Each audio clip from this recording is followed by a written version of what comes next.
Good evening, once again, with we know. So, as usual, today we are back at it again, and we are going to be talking about a whole lot of different things. Number one, President Hakainde Hichilema yesterday fired all the district commissioners, and he is expected to appoint new district commissioners. So, I just basically want to get your opinion due to the fact that a lot of UPND cadres, supporters, sympathizers have been waiting in line for a very long period of time. Mind you, it's already 3 months since UPND won its election. So, are the new DCs going to be able to represent, the UPND people who were down for the party, the people who really represented the party very well, and the people who stuck with the party in triumphant times. The other topic that we are going to be talking about today is PF is losing a lot of money.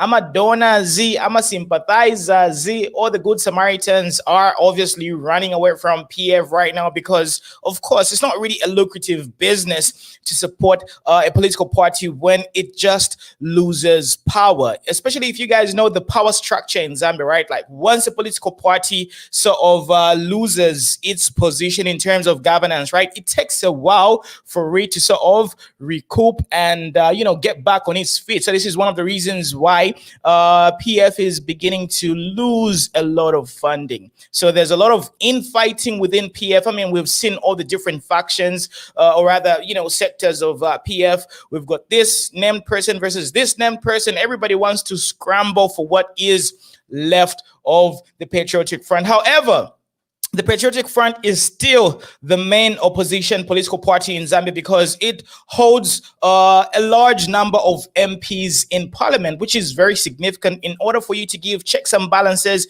in order for you to sort of, oppose or propose or agree with the government with regards to governance issues. But due to the fact that they are losing a lot of funding right now, how long is it going to take for PF to finally disintegrate and just basically crumble and just for like the walls of Jericho? The other topic that we are going to be talking about is obviously the recent information that we got with regards to Chitalu Chilufya suing the Anti-Corruption Commission, because this is a very important case. And of course, last year, me and my buddies, we told you that this case is not really going to go anywhere because Chitalu Chilufya is going to be acquitted. If you guys know about the laws of Zambia, right? Once you get acquitted, it's very difficult for the law to sort of get back at you because we have a very specific provision in our law that really sort of is used by a lot of prominent politicians to sort of get away, if you know what I mean. So the next topic that we are going to be talking about is the issue of Forest 27, because Gary Nkombo promised us that once Vice power, everything is going to go back to sanity. So Forest 27 apparently is going to be repossessed by government. Ekadimbusha Akadiko. So is it going to happen? Is it not going to happen? The other thing that we are going to talk about is obviously the situation with regards to Zambians of Indian origin, or there's something that really happened, and we're going to be playing that video. We're going to be discussing all those things. So I really want the people to join me right now, and of course, you guys already know. Of course, it's time to share this video. So if you are watching me right now, kindly share this video right now on your timeline and in 5 different Facebook pages, because we definitely need to talk about a whole lot of things. So big shout out to all the people joining me. I have Mr. Jason. So if you really want to be part of this conversation, if you want the people to listen to your opinions, kindly use the link in the description box below. So remember, share this video right now on your timeline and in 5 different Facebook pages, because yes,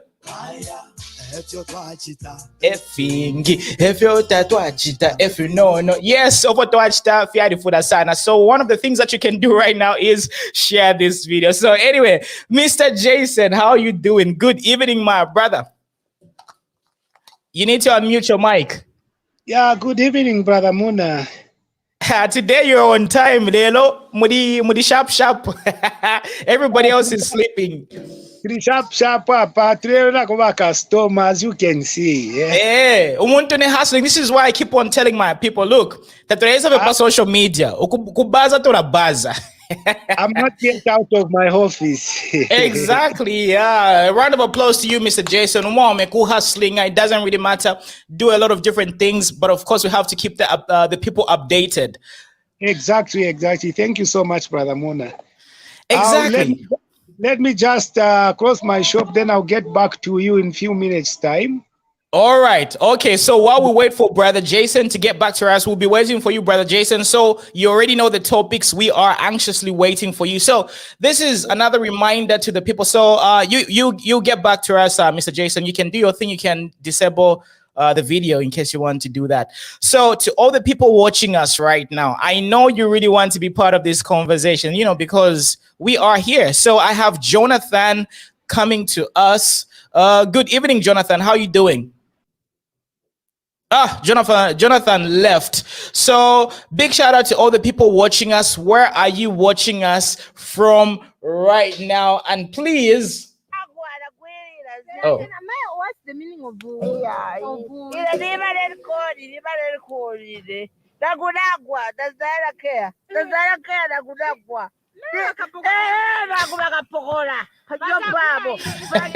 All right, that always cracks me up. We need to have Mr. Diana some time on this show. So you already see the topics. If you want to be part of this conversation, the link is being posted right now because we want to hear the people's opinions. You see, Z Corner is a platform where you can get direct feedback from the people. Apatapa keyboard warriors. You see us, we see you too. This is real people, real feedback in real time. So Mr. Benson Saili, welcome to the show. How you doing, my brother?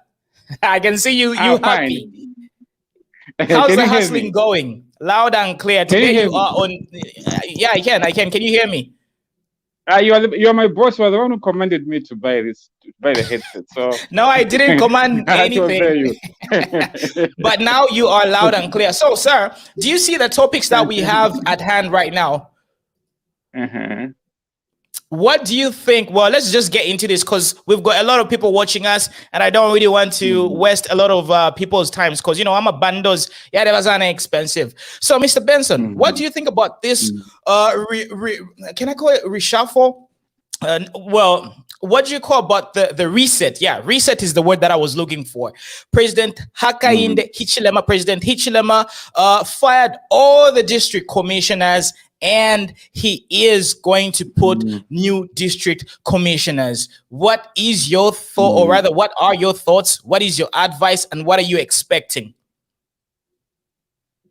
All right. Firstly, you must be commended because he did not take the step that he has done on the spur of the moment. Okay, he has taken his time. I think it's about two months or so, isn't it? Okay. Yeah, definitely. He must be applauded for us because this is not a person who simply acts on hunch, all right, or on a whim. He is one person who thinks through every step, every measure that he takes, right? So for that, he must be lauded.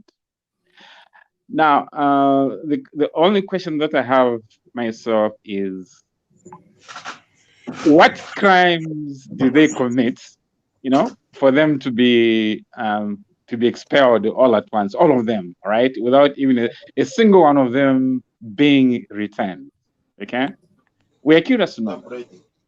Okay, because this is the trend that we have noticed about our president, is that if you fire somebody, he doesn't give us reasons. All right, it does not even hint or intimate the reasons as to why a person was gotten rid of. Right? I think we deserve to know. At least it should give us some smattering of. It should give us some smattering of the rationale behind the dismissal of these people, but he doesn't. Okay, so that is my only beef with the president. Now, the other thing that actually that kind of concerns me is that I've heard rumors on social media to the effect that the people that are going to take the place of the district commissioners who have been fired actually have already paid for those positions. All right, they have. I'm given to understand that each one of them gave 10,000 kwacha to those people who surround the president. Okay, because remember, Muna, the president is not the person who actually selects, who personally selects the people that are going to that is going to appoint. Right? He uses the people who are around him, his aides, so to say. Right? Now, from what we're hearing, these aides, they met with certain people of their choice. Who are you hearing that from, sir? And then each of these people pay them 10,000 kwacha each, so that they can be recommended. Hello? Can you hear me? I'm saying, where's your source? Can you hear me? Loud and clear, sir. Can you hear me? Loud and clear. The source. The source. Yes. What's your source? Okay. Okay. The source is actually a woman that. The source is a woman that I esteem a lot in them. I think it is a woman who I esteem above every single woman in Zambia today, and that is Mama Chika Monica. Right? She was live on Facebook today. I think about 5 hours ago. Right? She is in Mansa at this point in time. I think she's doing some. She's trying to promote something that she was tasked to do by the German government. Okay. All right. Okay. Now there, she was given information, very credible and authoritative. Mr. Siley, I don't know. Can you hear me? Yeah, we have to be very careful before we sort of talk about. I can hear you loud and clear. Data. Before we talk about unverified data, it's very important for us to first of all get the facts. Hello, brother Muna. Are you able to get me? I can hear you, Mr. Jason. Yes. Okay, let me just chip in because I heard him has asked question to say the president has just sacked the previous district commissioners without giving people the reasons. One thing our brother should understand, Benson, you should understand that district commissioners are always appointed by the president. So meaning the outgoing district commissioners, actually, they are due to go. And they should even thank our president, 887, because it took time to remove them out of office.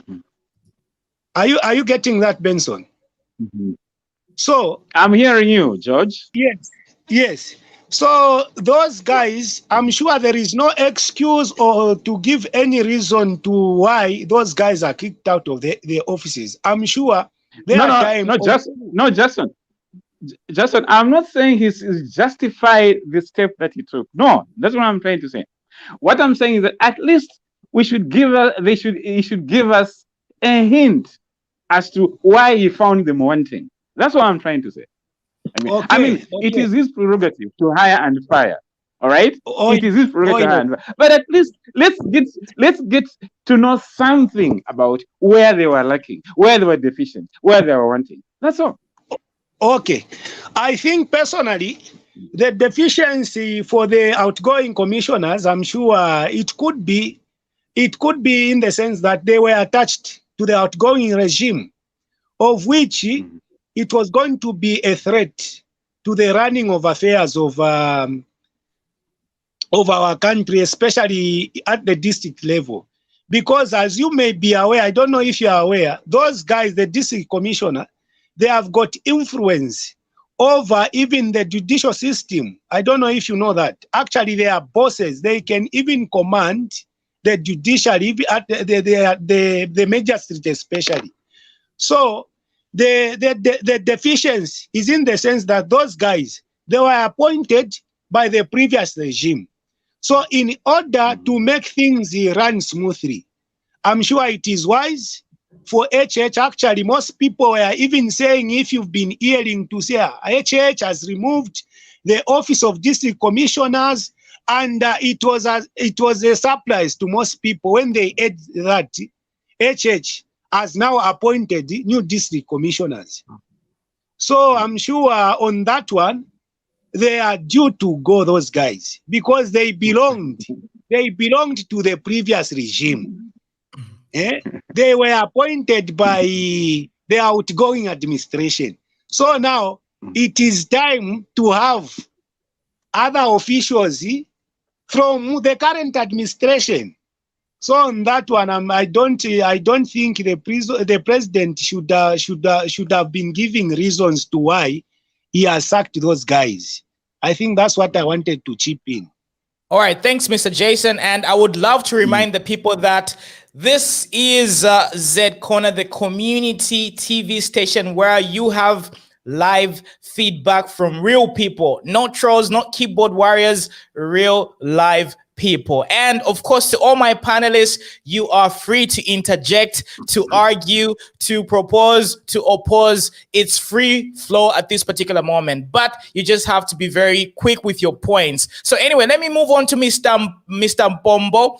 You've heard about Jason's sort of remarks, and you've also heard what Jason talked about with regards to the questions that Benson raised. So what is your contribution to both of these gentlemen?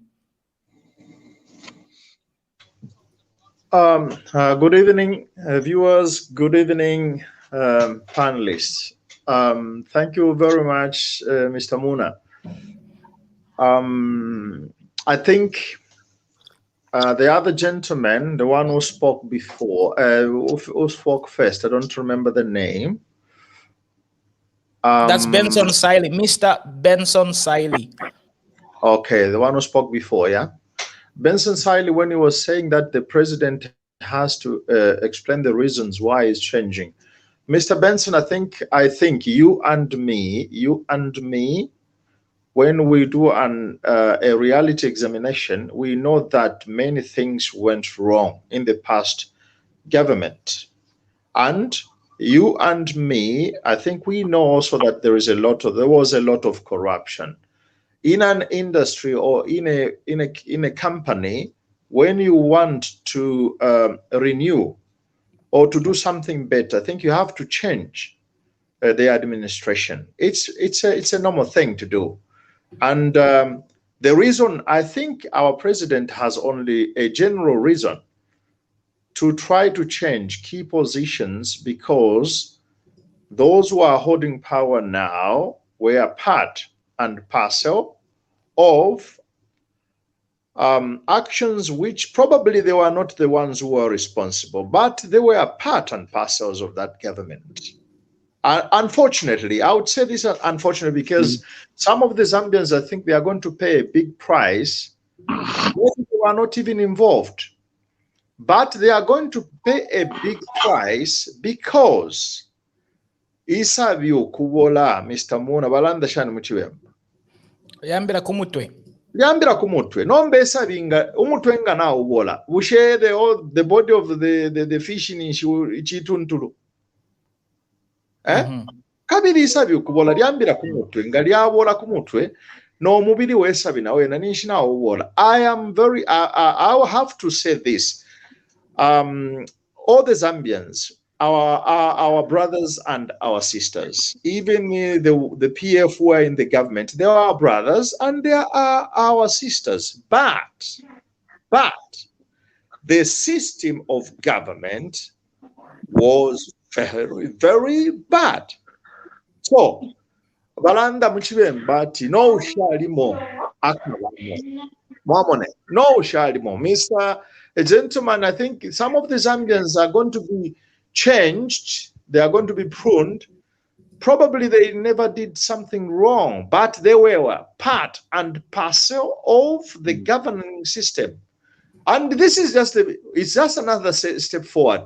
I think maybe the president will touch council, I don't know, education. We know the appointments of headmasters, head teachers, deputy heads, some of them. It was part and parcel of this scheme. Where can I get this information? Where have I got this information? You know, PF have certain key people who are giving us the information. One of them is Bowman Lusambo.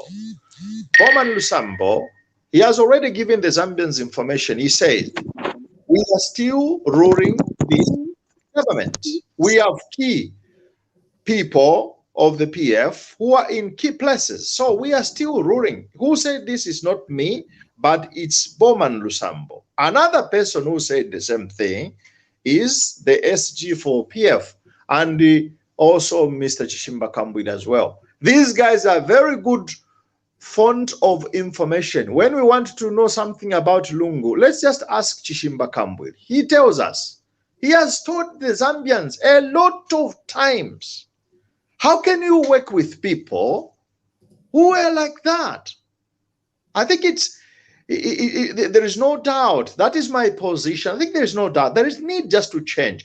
We are going to, I think if they change, this is going to be a good move also for the PF themselves to change the government who even help some of the good, willing and well-to-do PF members and maybe some members of parliament as well. That is my submission, Mr. Moon. All right. So Mr. Siley also raised another important allegation. Or yeah, I think it was an allegation or an observation. He said these appointments are a little bit tricky. So gentlemen, I just want to hear from you. What type of criteria do you think the president uses in order for him to appoint new DC commissioner, well, new district commissioners? For me, if I can just say, if I can just finish with this one, I think, Mr. Muna, for me, the president needs to put his people. President Lungu had his trusted people, and President Hakainde Hichilema has to put the people that he trusts, his people. This time, our president shouldn't even be ashamed of putting in position even our brothers and sisters from the Tonga land. The so-called Abatonga, because it's tribal, is sticking Awabiko Mutonga on power. I think President Hakainde Hichilema has to be very tough. Let him even put in Abatonga, we are going to be, it's all right. Let him put the people that he trusts, because they are going to be part and parcel of the success or the failure of President Hakainde Hichilema. Just as the people have been pruned or sacked, they were part and parcel of the governance of our former president, Lungu. Thank you so much. All right. Mr. Chibwe, Jason Chibwe. Yes, Brother Muna. I think the criteria that you have seen the president has been using, he's been making a lot of consultations. And some of us who are close to influential people, even some of the financiers of the UPND, some people are telling us they could even be invited by the president himself. And some people are just turning down. Like I can point one of the prominent business person we have here in Luanshya was caught, but he turned down to say, no, boss, because looking at the commitment that I have, I wouldn't take. So if we start hearing to say, no, there were some corruptions on these appointments, people were paying 10 pina. Because in but DC, they play a very critical role, and especially kufyama funds ama constituents development funds. You know that they play a critical role. So, President Brother Jason, just break down the role, if you can go specifically into some details so that people can get the context. Yeah, I'm sure the role these district commissioner play is that they are part and parcel of the planning of how the constituent development fund must be utilized. And at the same time, the DC, they also receive some of the fundings like funds for these ama groups here, CEC. They are so influential in such funds. So the president, looking at what he wants to do, looking at how he wants to change this country and how he wants to see the affairs of the country being run, I'm sure he took a lot of consultations to see to it that the people who are placed in those positions, who are appointed in those positions, are the people of higher integrity, people at least of higher professionalism, not chichi bule fie. Because for every background, some people, yes, there were people who are even calling direct guys who are so close to the president, but they are turned down. So a lot of consultation and scrutiny were made. That's why His Excellency never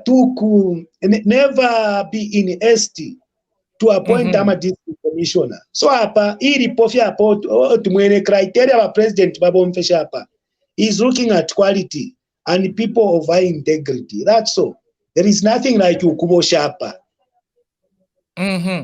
So, Mr. Chibwe has raised a very good point with regards. Well, also, Mr. Saili did talk about this with regards to the president taking his time and making sure that due diligence is done. So, do you think this is a good or a bad thing, Mr. Mtonga? Plus, you can also give us your remarks because you came late. You need to unmute yourself. Okay, let me just check. Can you hear me now? Loud and clear. All right. Yeah, you're putting me on the spot. How is everybody? The panel and the viewers. Good evening. Good evening. Lampombo, how are you? Anyway, I haven't got much to say because is it about the district commissions you are talking about? Yes. All right. Okay. Then you can give us the alley hoop a little bit later if you chime in, because I don't want to put you on the spot. Okay. Yeah. So warm up at this particular moment. So anyway, any contributions? Because we were having like a rebuttal. Mr. Pombo, Mr. Saili, do you have any rebuttal at this particular moment with regards to what the gentlemen have raised so far? You need to unmute yourself. Oh, sorry.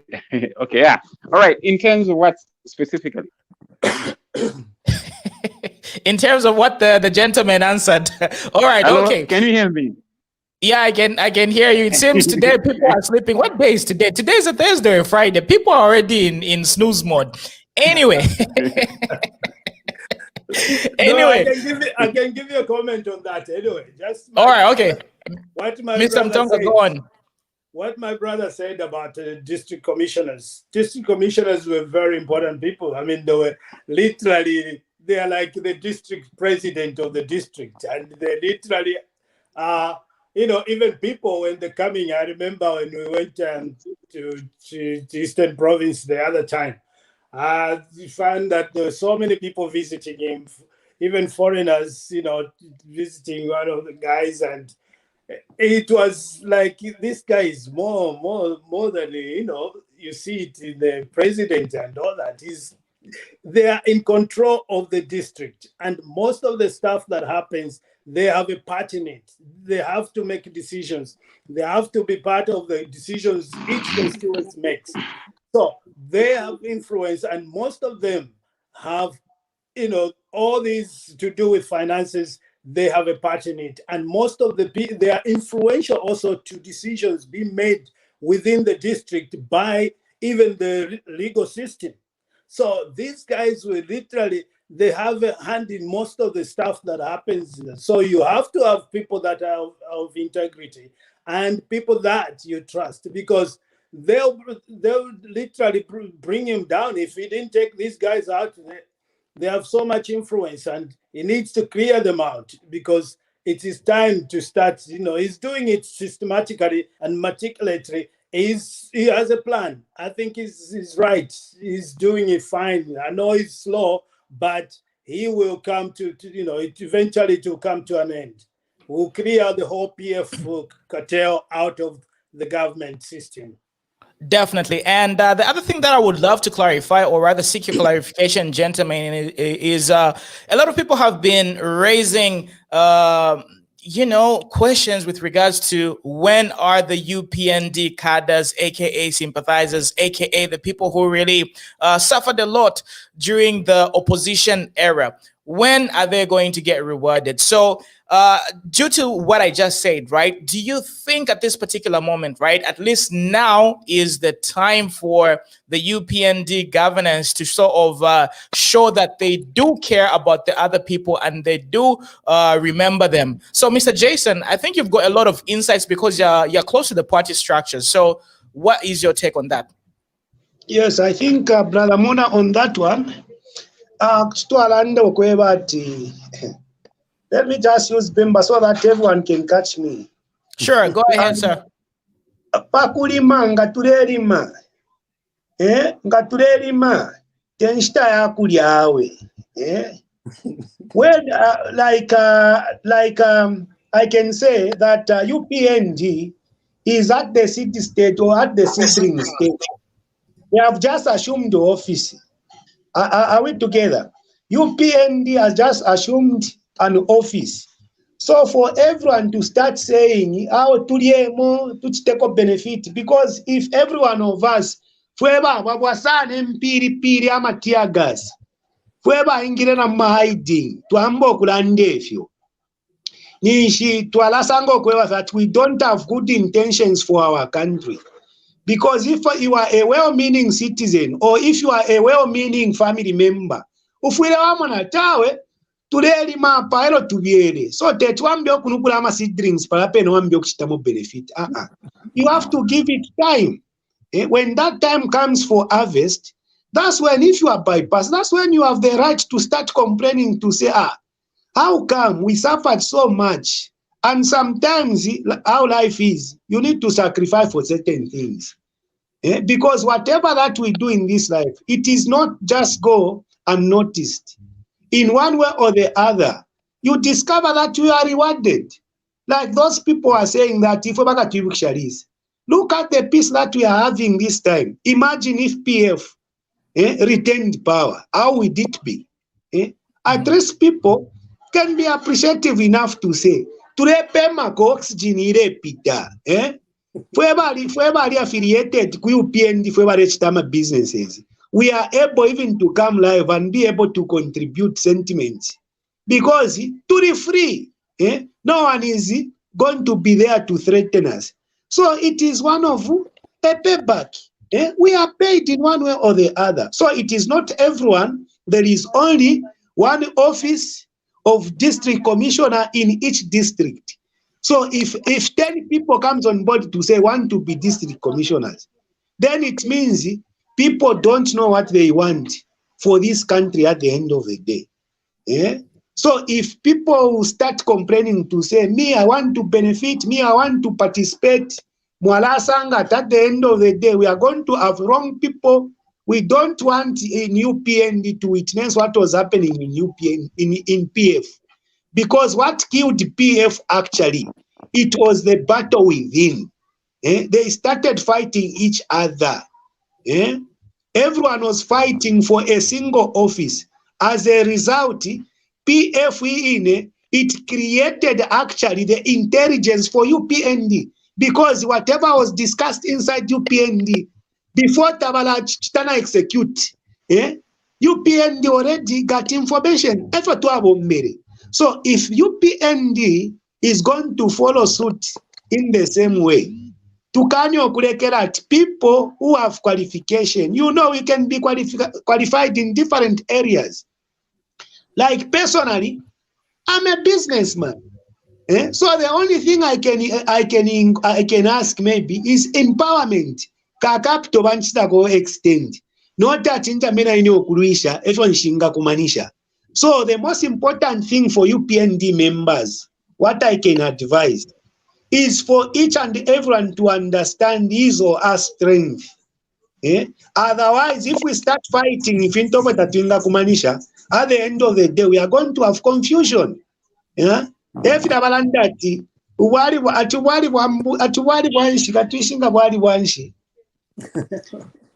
chivemba tiri vavemba but chivemba chire chupa again mwamonaka so kwati atina mayava iche atila sangu kana matipa so tatifwire twasenda ubutungurishi kwati tina mayava icha let us allow the president to work, and I'm sure the president actually the policies that he has, they are inclusive to cater everyone, whether you are in an office, whether you are a businessman, whatever that you do. The most important thing is you need to find what you are supposed to be doing. We don't want to witness the kadarism we are going to wasapunda that pamwato now ungawaimia sana neshimbi, then you are recognized, you are given an office. Wayafe pamarawa pa achitako fimo fyafine na mufishi wofo ndera ndapo ngawa bwela wabani komanda washitana boot. We don't want to see that, because what we witnessed, it was a total chaos. And you know, Zambia, the way it was respected, that's why abasungu bali tuafwa sana, because they never wanted to see Zambian to lose that mantle of democracy that we have held since independence. I think I submit for now. Definitely. So for let's pass it over to Peter, then Perry, then Mark James. Gentlemen, let's keep it precise. 90 seconds. We keep the ball rolling. So Peter, your contribution. All right, Peter is snoozing. Let's pass it over to Perry. Perry, your contribution. Hello, everyone. Hello. Hi, good evening. Yes, good evening, everyone. It's where I am. It's 1 p.m. It's 13:48 right now. But yes, I just wanted to say a few words regarding the position of the DCs. For me, I'm sorry. I feel that's just a waste of resources. The country doesn't need that. But are you getting me? So those positions are just. It's just for the party to please their people, you know what I mean? So as it says, as I said, HH has to find a way of making sure that when he selects those people, it's going to be based on merit. But to be honest, it's just it's just a waste of resources for the country. But it's beneficial for the party because at least they can brand their party. It can enable them to win more numbers. Other than that, I'm not for it. I'm sorry. All right. Okay. Thanks, Brother Perry. So let's pass it over to Mark James. Then we're going to come back to Peter. Hope he's not sleeping. So, Mark James, what is your contribution? Hello. Good evening, everyone. Evening.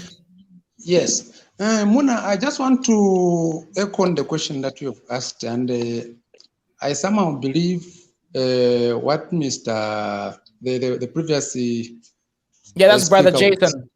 Yeah, Jason, yes.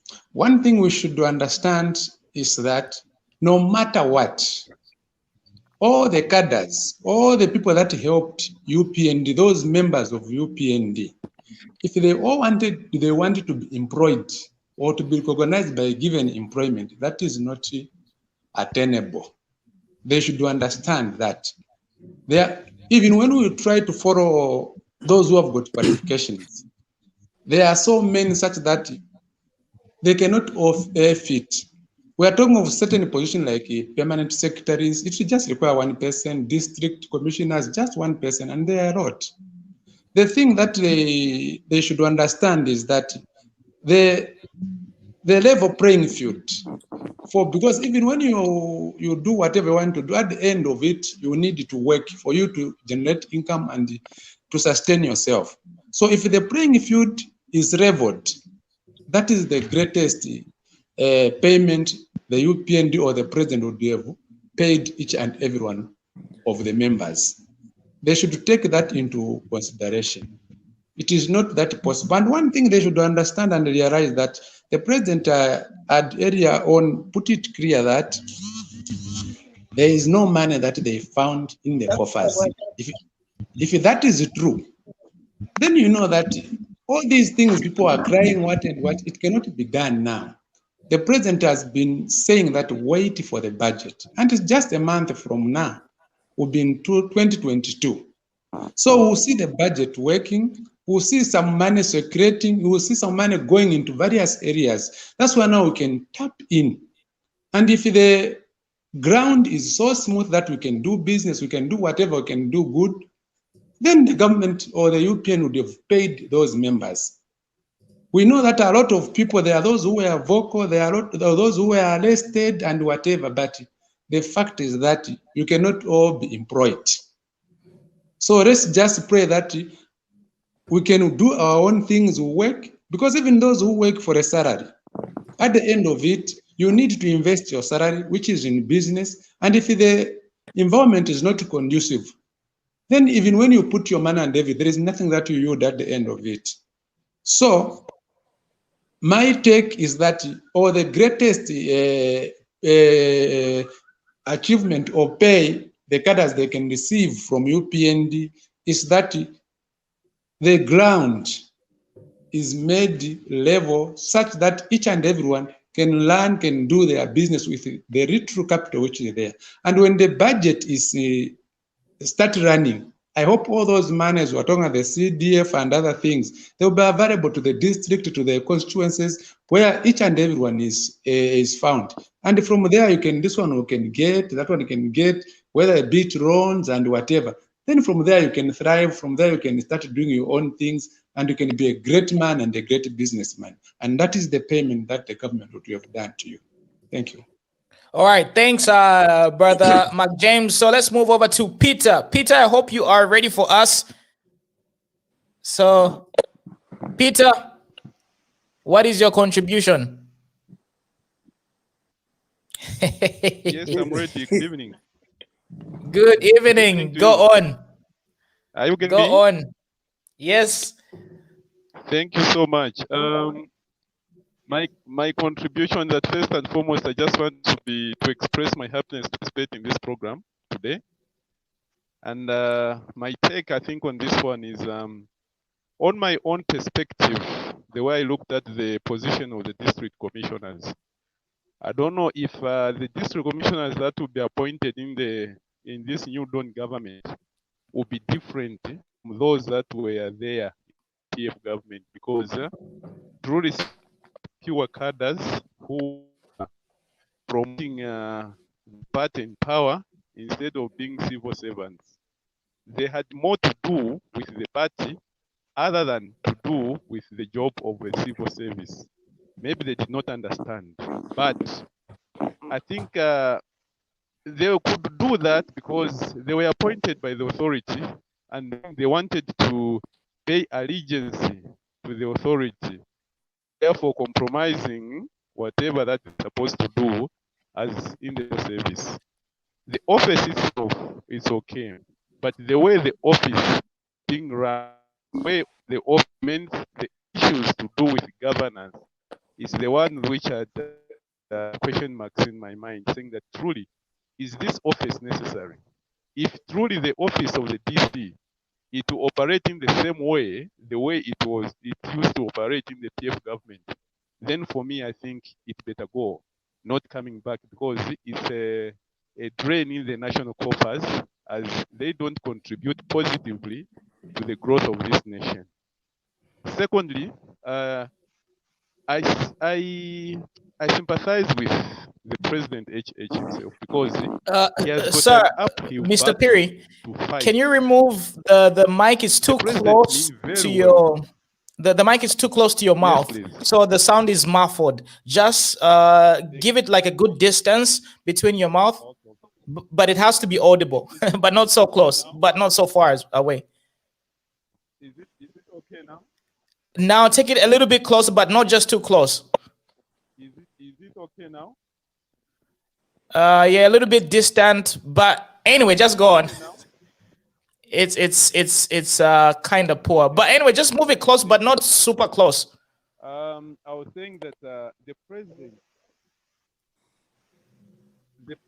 the president himself, I think. Okay. Yeah, you can go on. At least it's better. The president, I think, he mean well for the country, able to sacrifice that he can to put them its perspective. Yes, thank you. So now, All right. Oh, why I'm saying that the president has got an uphill battle is because Zambians, we are one. Whether they are PF cadres, the UPN cadres, we are one. This is why you find that now the problem which is there is that the cadres which are there for UPND, they were how the PFs were doing, and because they were having that, so they said, now because now we are in government, we need also to do exactly what the PF guys are doing. But the president is against that. So I'm looking forward to a time when the politicians, including cadres themselves, they have to think twice of saying that, what should I do for my country and not what the country should do for me. If we all say that what will the country do for me, Zambia will not develop. But if we say that what should I do for my country, I'm telling you, Zambia will develop, because we are going to have less selfishness in us. It will be more of a service other than for me to gain. Truly speaking, what was there in the PF government? Everyone who was connected to the government had something. Everyone who was connected to the government was driving. Everyone who was a cadre could not even stop on roadblocks and so on and so forth. So that on its own was a demerit to the party. So this, by all means, the UPND government should make sure that the cadres should be in the position to understand, saying that not everyone will be employed. We need all to come on board and be able to use the opportunities available that we are able to participate and earn a living. But if we fold our arms and thinking that Hakainde Hichilema is going to provide the job for me, then we are doomed. And in the end, we'll complain and cry and cry and cry. For me, I feel all cadres should be in the position to let go of certain things. Not everyone can be employed. And this, it will take the president himself to fight, and for him to fight his own cadres so that they need to understand. That's why I'm saying that he has got an uphill battle, because these people, we are looking at how the PF were flourishing in all these contracts and whatever and whatever. So they said, oh wow, now we are there. So now it is our turn. And this is what the president is saying no. That's why he has said no to cadreism. I'm telling you, people were not talking. People could not move freely. People could move with their heads down, not up. If they see you, whatever, that you can see how people were being harassed in the offices. I want to thank God, man. Even if the UPND government can fail or whatever, which I doubt that it can fail, I praise God that the PF government is gone. And I think it's gone into oblivion. Never should they come back, because I'm telling you. Amen, Mr. Perry. Just summarize your points. Not even open his mouth. Anyone can come in the office and he push away that one. You can imagine a cadre going to go and beat up a minister in the market. I think that's not.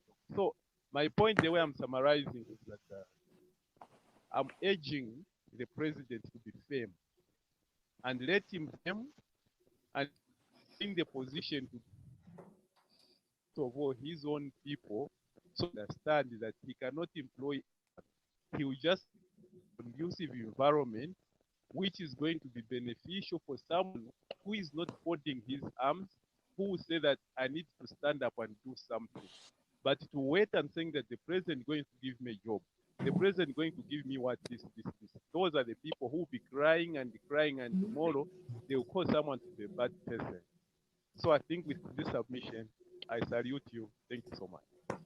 Thank you so much, Peter. Next time, just summarize the points. We've got a different number of topics to catch. So anyway, gentlemen, it seems we have exhausted this DC topic, unless there's a quick contribution before we move on to the next topic. Is there any quick contribution with regards to the DCs? Just a quick contribution, Mamuna. Yes, sir. Go ahead. I think in Zambia, my brother Amuna, tunafanya economic education. Because in as far as I am concerned, don't understand. Whatever government jobs, they are like administrative jobs. and which is they are not even productive enough.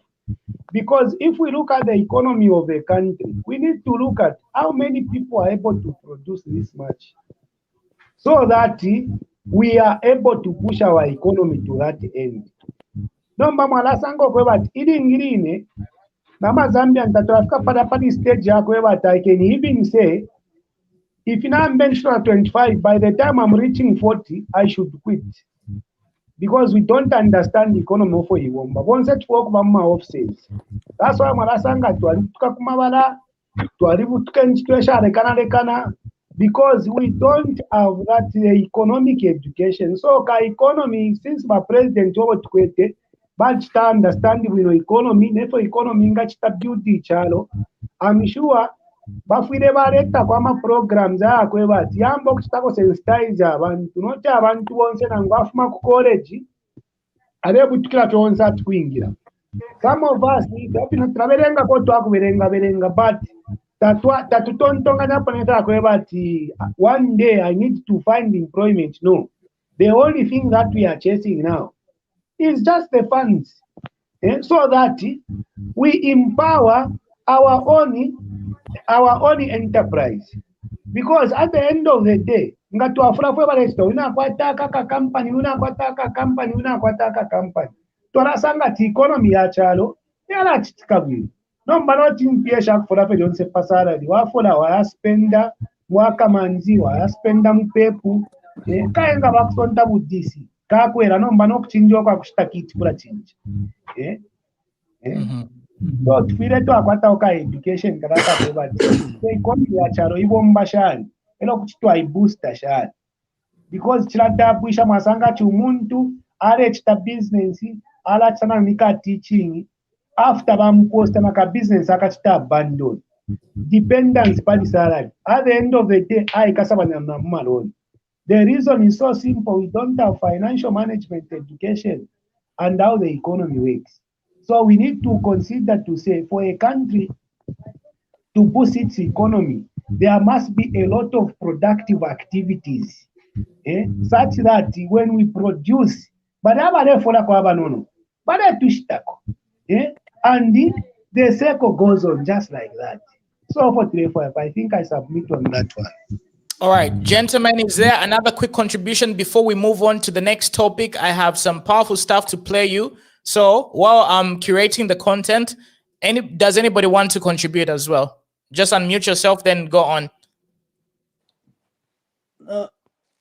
Yeah, I can just concur with my brother, what he's saying. Education is very important. Like I keep saying, it's by educating the people that the president has won doesn't mean that everybody should go to State House and line up for a paycheck. It's now to say we've got the freedom in which we can do things freely. We can do business. We can start creating the economy, the income, so that we boost the economy. It's with the CDF in place. I think that's a very good thing the president did, because therefore every constituency will have the finance to spend to be able to create to create the environment to make it viable to boost the economy of the country. So it's not about crying to say what the president has done. He's already done it now. It's just wait for the next month, 2 months, after in January, the CDF will be kicking in, and let the youth start planning now. You got to start planning, what is it that I can do for CDF to help me? Because you're not going to line up for CDS to get money. No, you got to have an idea and then bring it to the committee to say, this is what I need. Empower me and let me get on with this and create some environment of economic development. So that's my take on that one. Lovely. So anyway, now that we have exhausted this DC topic, let's move over to another important, controversial, shocking, and just unbelievable story where we have a turnaround. Dr. Chitalu Chilufya is suing ACC for 50 million US dollars for allegedly ruining his reputation, because he's built a very good reputation, but by ACC, very balam sheshin. So now, before we get to that topic, right, I want us to listen to Chimba Kambwili's opinion with regards to Dr. Chitalu Chilufya. So hold on to your thoughts. I know you really want to go for this, but let's just first of all watch this. Hold on, let me just share with you. This is very important. There we go. I want to appeal to the Zambians to take this country and what some of us say very seriously.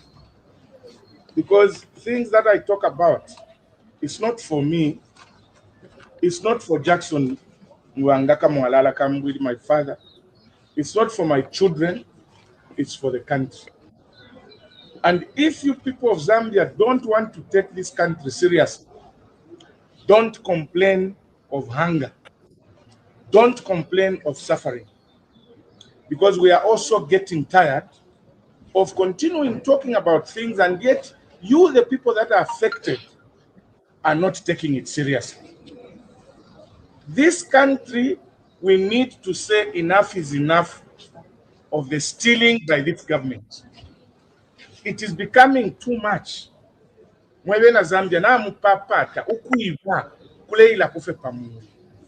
It is because when we talk that these people are stealing, you people as Zambians don't take any action. You are taking things as business as usual.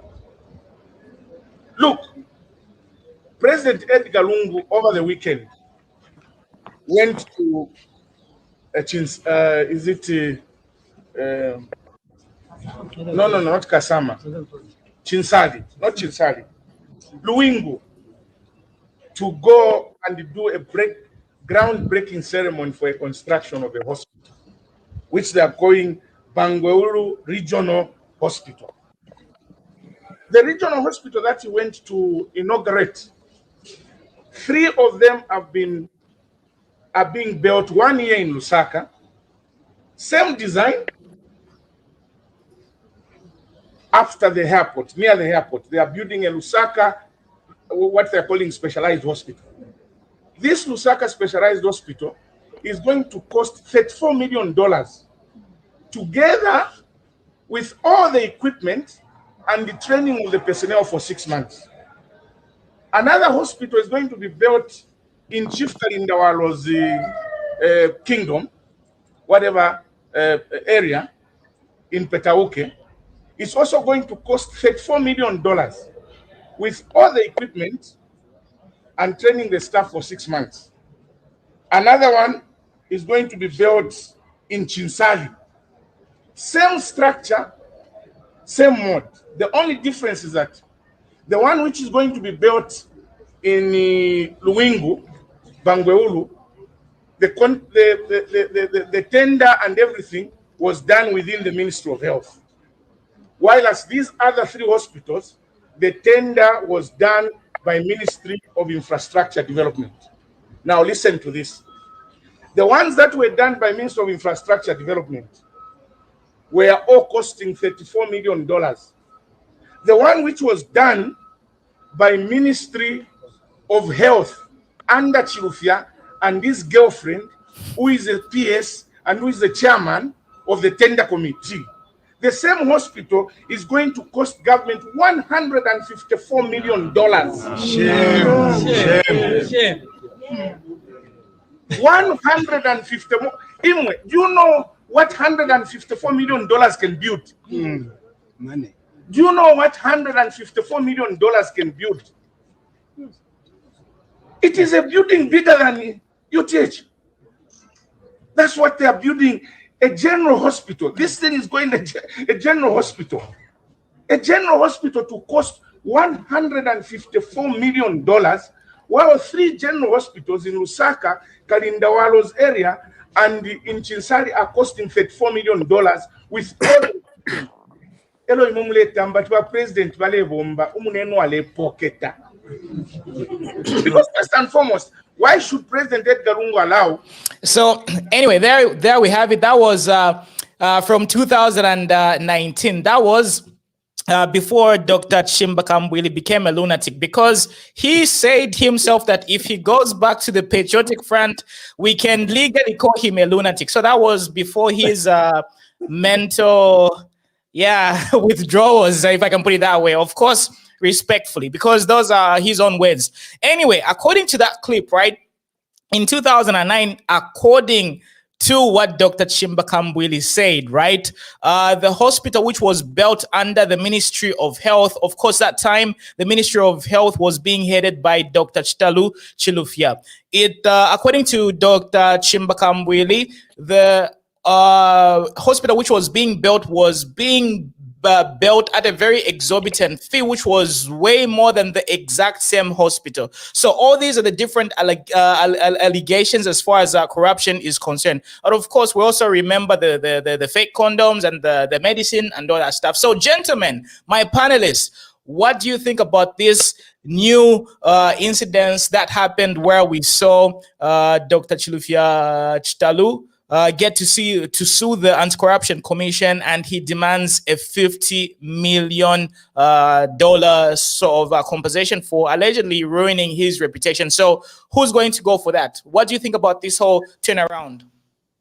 Well, I'll go first. I'll go for it. Well, Mr. Mtonga, go on.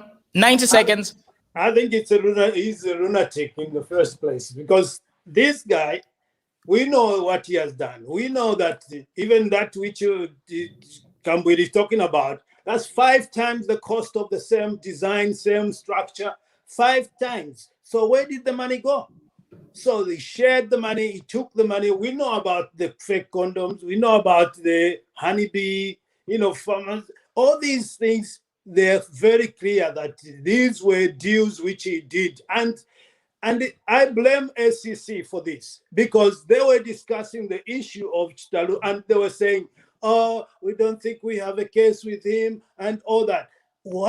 How could you discuss a case like that and say we don't have a case when evidence is staring you in the eye and you just saying you haven't got a case with him?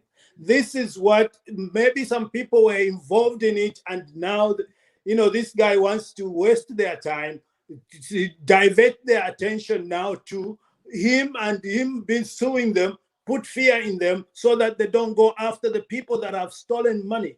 This man should have been locked a long time ago. He got bailed out and, under Lungu. This was the first case they should have locked up. Remember that they said the first time that they've frozen his assets. But what did they do after that? They started discussing his case about, maybe have we got a case against him or not?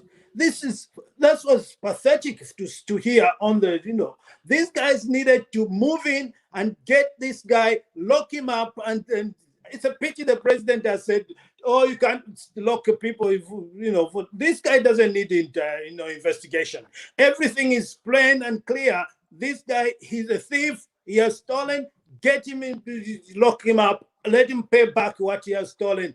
And, there's a case here. Let him sue them and let them bring the evidence, because he will have to pay for his own, problem that he's bringing towards them. This is a clear case of he will lose it unless the judge is backing him up also. So we pray that the judge should not be one who is a PF cadre or who is going to support the PF. We need a judge who is going to look at the cases and ending up to lock this guy up and let's throw the key. Thank you, Mr. Mtonga. Who's next? Where is the audacity coming from? Where is Mr. or rather Dr. Chitalu Chilufya getting the audacity and the confidence? Well, let me not use the audacity, the word audacity, because it might be disrespectful. Let me just use confidence. Where is this confidence coming from? Perry? Well, it's a shame that he has to come up with such a claim, but what I would just say is that he's lucky that he's in Zambia, because as of now, if it were somewhere else, the state was going to be sued by all those people that got pregnant, all those people that if I had HIV right now, and I was going to sue the state, and then and then he was going to be a victim of that. So one big thing that characterized the PF government is the lack of probity. Like they would just do everything haphazardly, and their sole aim was to pretty much enrich themselves. And you see, HH has to send a clear statement. As of right now, there's no one who's been arrested, and that's why these people are behaving like this. So right now they're testing the waters. If nothing is going to be done to him, a lot of people will come up and they'll be saying all sorts of things, and then it's just going to be noise altogether. So the ACC has to come up and show ambition, show us that they know what they are doing, and then pin that man down. There's so much evidence to pin him. We have the case of ambulances as well. Everything was just inflated. So it's a sorry sight. Thank you. Thanks, Perry. So moving on, let's go to Mr. Pombo. Your quick take, 90 seconds. Yes, thank you so much. I think it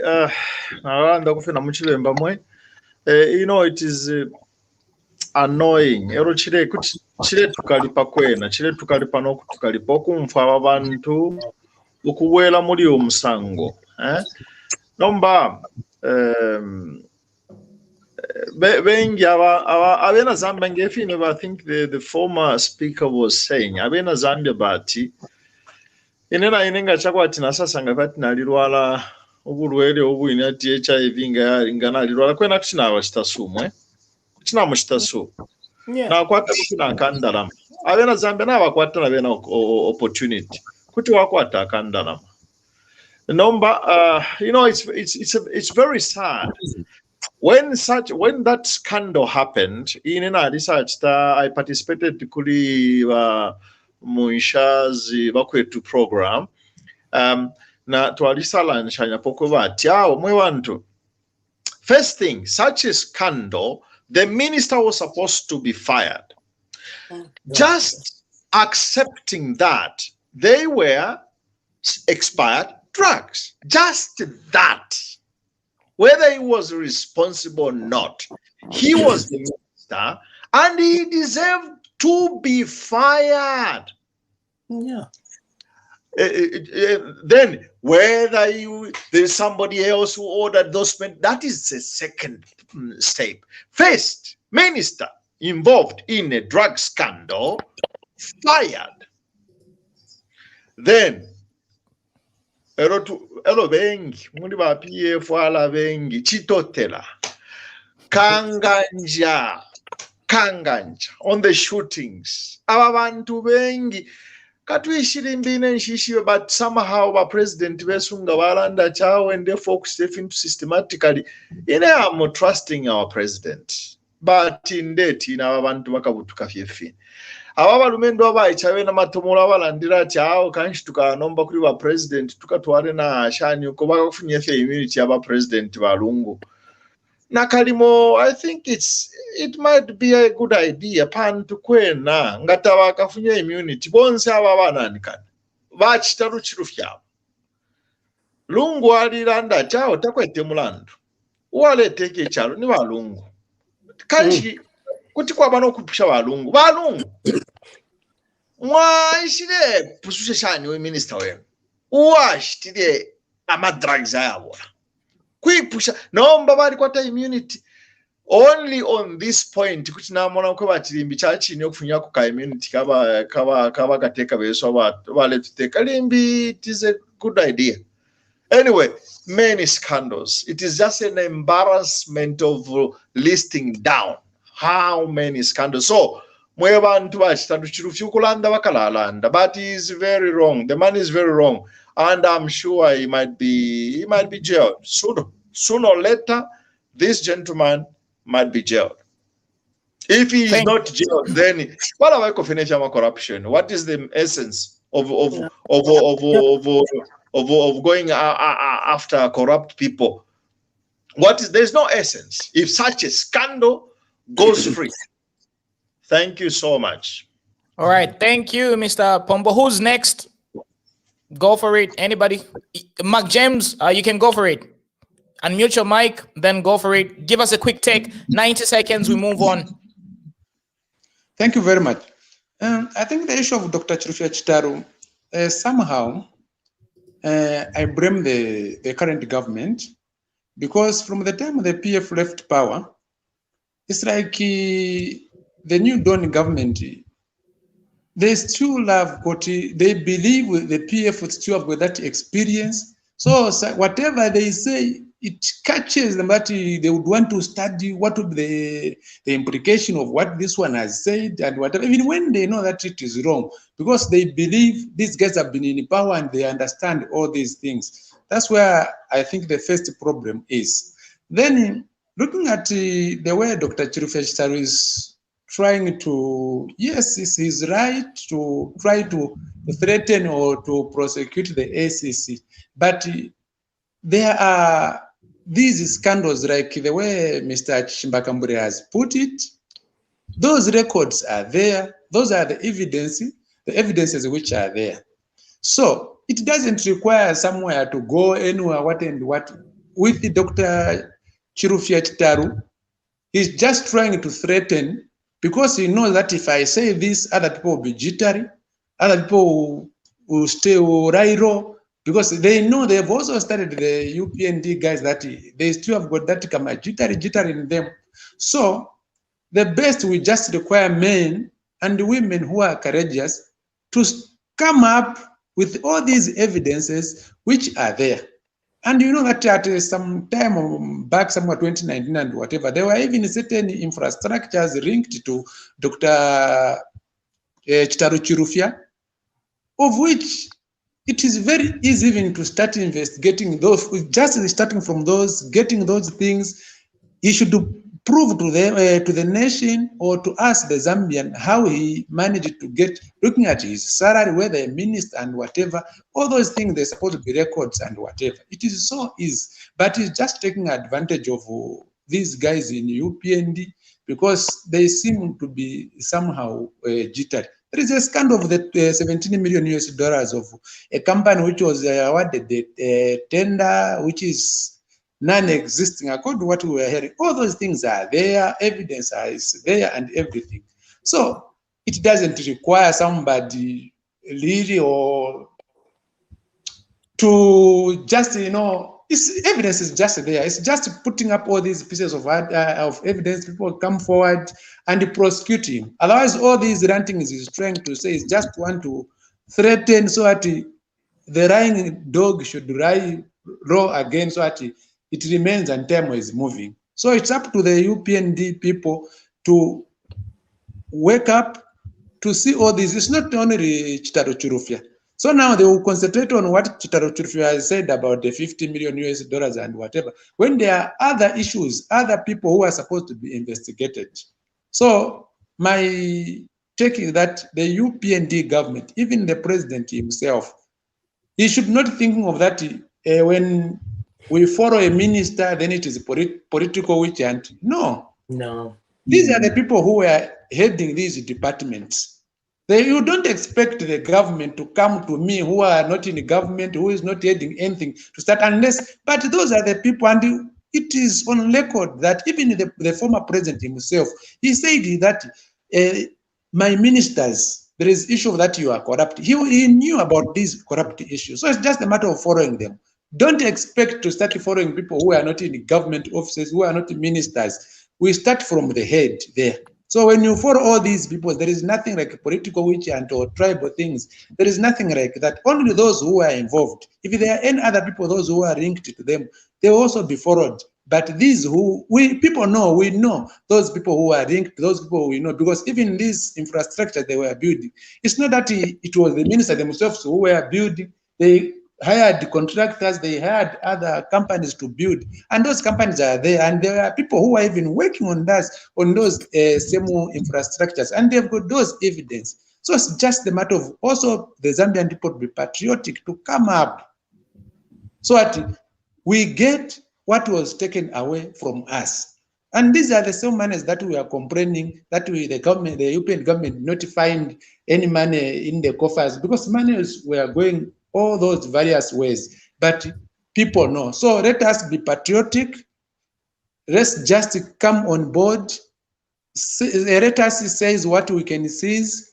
And those people that we know, those prominent, the FIC report, clearly it has got even names and whatever submitted to the president. They know. If me, a Rayman can know that here they are referring to this one, here they are referring to that one. The ACC just need to wake up and come and do that. Unless they are proving to us they are part of the cartel, then we will understand. Thank you. Thank you, Brother Man. James, let's pass it over to Jason. Yes, Brother Mona. I think one of the problems my brother Mona and the panelist is we learn the affairs of our nations. Kwati pani mufamu mwamona. Kwati ni veve akwebati. Ato hani mwana iko, but hani some animals are more equal than others. Mai mwana ibombaga. So mwala sangati chimoleka kwati mu Africa kwali bama amafunde amo aya kwebata maeliti tetabekate. Ero balaba banshi bena weza wapanta ovena ngukali taba ifwile yakwikata. So I'm sure we need to revisit the law of African country, especially in particular, we need to revisit our country, the rule of law. We need to ensure that everyone, if he's found one thing, let him be answerable, regardless of the position he or she is holding. And that Bamuna, Bible, because that's my defense and that's my standard actually for my life. Second Corinthians chapter 5:56. It says, the Bible says, at the strength of sin is low.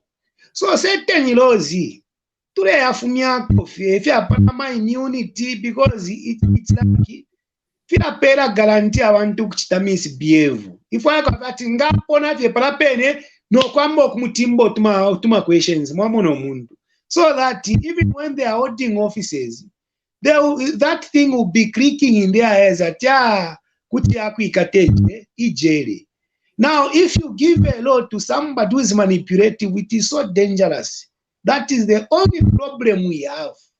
And mwala sango kwebati umuntu shakwata integrity ngaishi befundi bali aba busu balachulila moba muna. So bachilufya if balelanda, it's like shange chalo, because ACC is part of Zambia. It is Zambia. So he should not start threatening us as Zambians to say because we have defamed his name. There is nothing like defaming Chitalu Chilufya's name. Actually, his master covered him. Chitalu Chilufya was supposed to be prosecuted there and then. So that this nonsense this time around, not but because we are having a system whereby bambich banu mukaka, bambite banwe kai bambinina masana kuchiraba nabo mwamonaga. So that if we continue running African countries like that, we shall never be developed. And that's why I say, passing through school and being educated, they are two different things.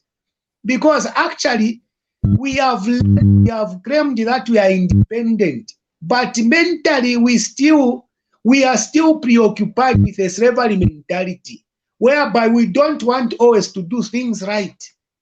This time around, that's why I always say that I don't blame the slave masters. I blame the slaves because we don't want to change. Because slavery, if it fails to leave your mind, no matter how much education you can acquire, mwalasa primitivity ndipo banani kaneba graduate bamndala kala shara. So Chitalu Chilufya, to be honest, Chitalu Chilufya be twanga shanga bena Zambia to start issuing threatening statements and going to the extent of suing the ACC. Chitalu Chilufya knows that he's found one thing. All he has to say He has to apologize actually. And even privileged, he still got chance. Still a leader, votes. We know about Chitalu Chilufya. When he came back from the diaspora, me have stayed in Mansa before. Of course, he has got businesses. But the way he started running issues when he was minister, there were too much embezzlement about Chitalu Chilufya. So about Chitalu Chilufya, nga chakweba Chitalu Chilufya alikwataka tina n'okumona okweba ifunde lya muntu onse. It does not segregate whether you are on the top or we punch you, you can still be administered to the same degree. No, but I'm sure what is giving Chitalu Chilufya courage is because he knows that Zambia is an animal farm. And if by HH, I'm sure there are people closer to the president hearing what we are complaining. Let him stand as a president of this country. Because of the nonsense sentiments that people start passing. There is nothing like witch hunting here. What is supposed to be done is to sweep the system. At least we saw that things changed. So but Chitalu Chilufya, he should not take advantage that Zambia is a Mickey Mouse country or Zambia is an animal farm. He should be answerable. Actually, he should even apologize to Zambians. I submit, Brother Moon. All right. Okay. So who's going to pick it up? Brother Benson? Okay, he's probably. Are you there? Yeah, I'm here. Hear me? Okay, go on. Yes, we can. My take is this one, that I think there is one thing that we're missing here. Okay, and this is that where do these guys, these PF people, get the temerity to say the thing that they're saying? All right, where does the braggadocio come from? What we ought to know is that the entire security and investigative cluster under the PF government was captured, right? So that everybody within the ACC structures, almost everybody's within the police structures, almost everybody within the judiciary, they are all tainted, right? Okay, they were bought by the Chilufya, the Chilufyas of this world, right?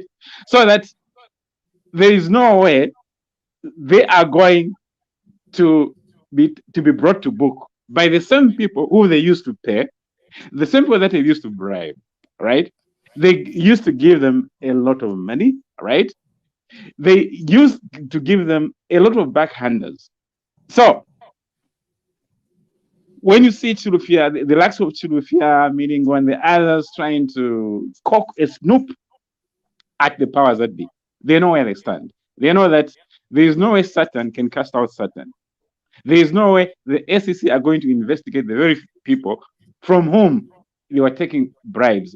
The same people who advantaged them, who gave them a lot of, underhanded wealth or something of the kind. So this is what we have to bear in mind, that the very people who are investigating them, all right, they don't have the will, nor even the probity to actually bring them to book. Thank you. All right. So a lot of you have been probably wondering why a lot of Zambian politicians get away. Whenever they are in legal trouble, they always sort of meander and maneuver, and eventually they end up slipping through.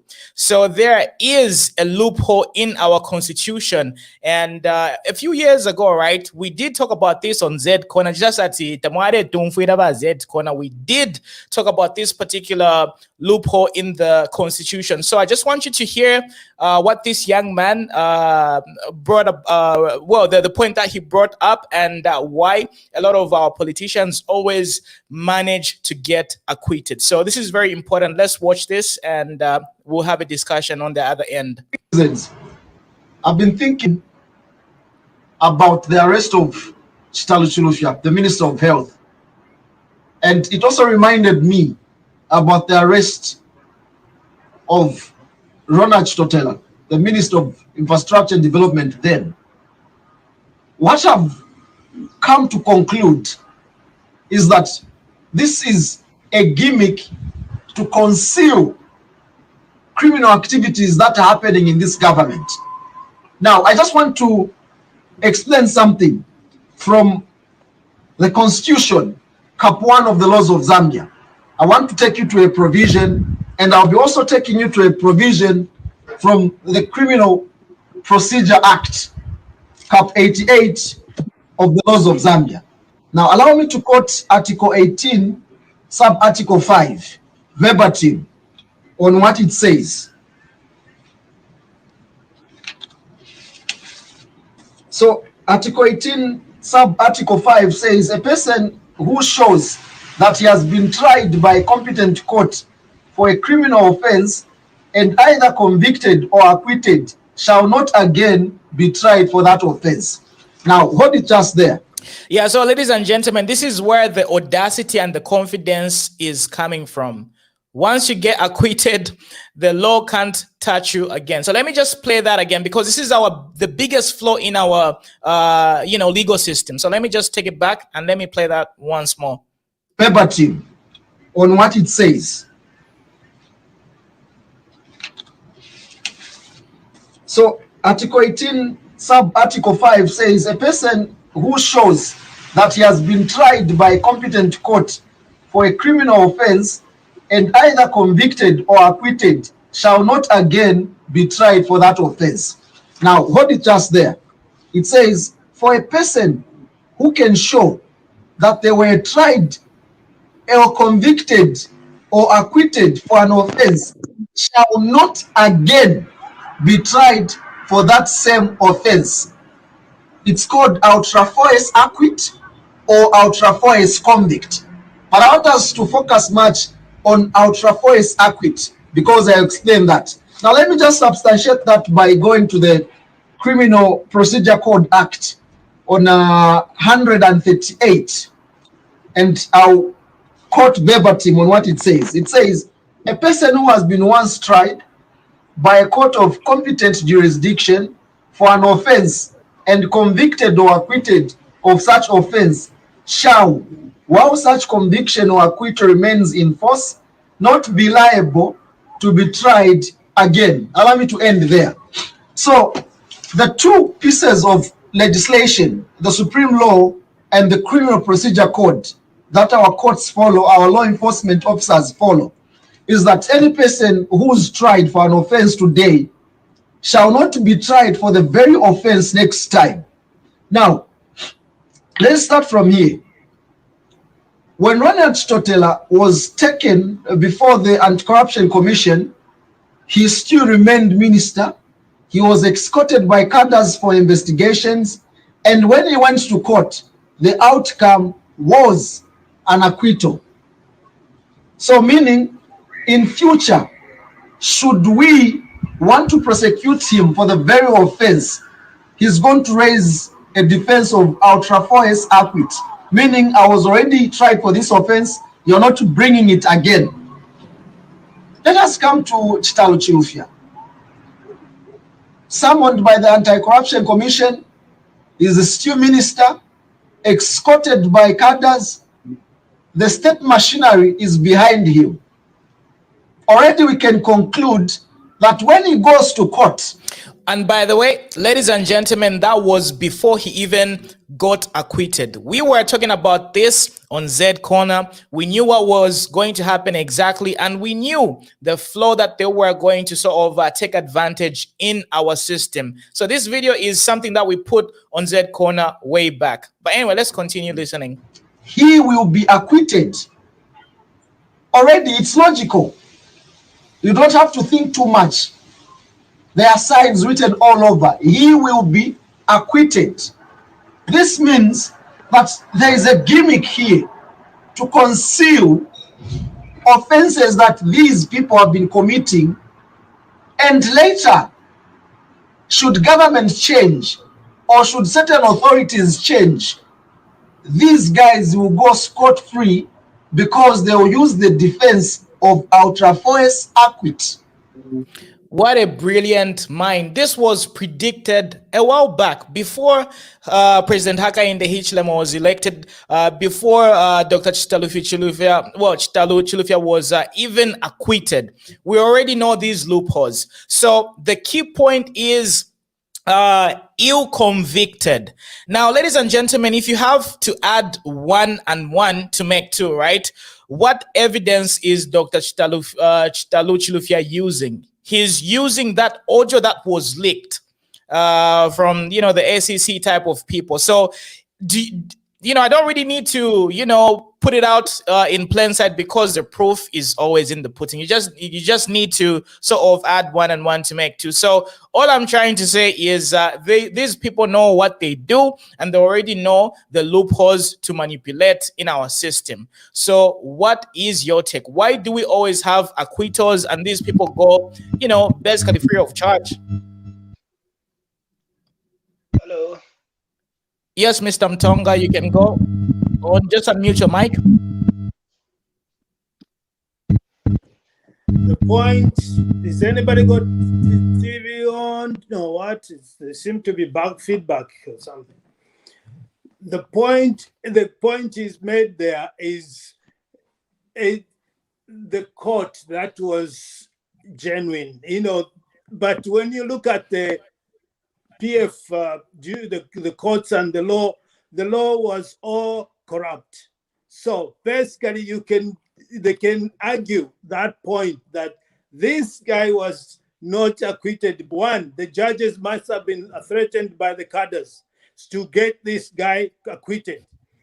2, they had all the judges and all those guys were under the control, and they were they were paid, probably, those guys. So this was not a genuine court, which you could say they really took facts into consideration, but they were under duress, under fearful conditions that they started judging these guys. This guy was going there with the cadres, and when if you remember in under PF, you moving when you see cadres, it meant your life is under threat.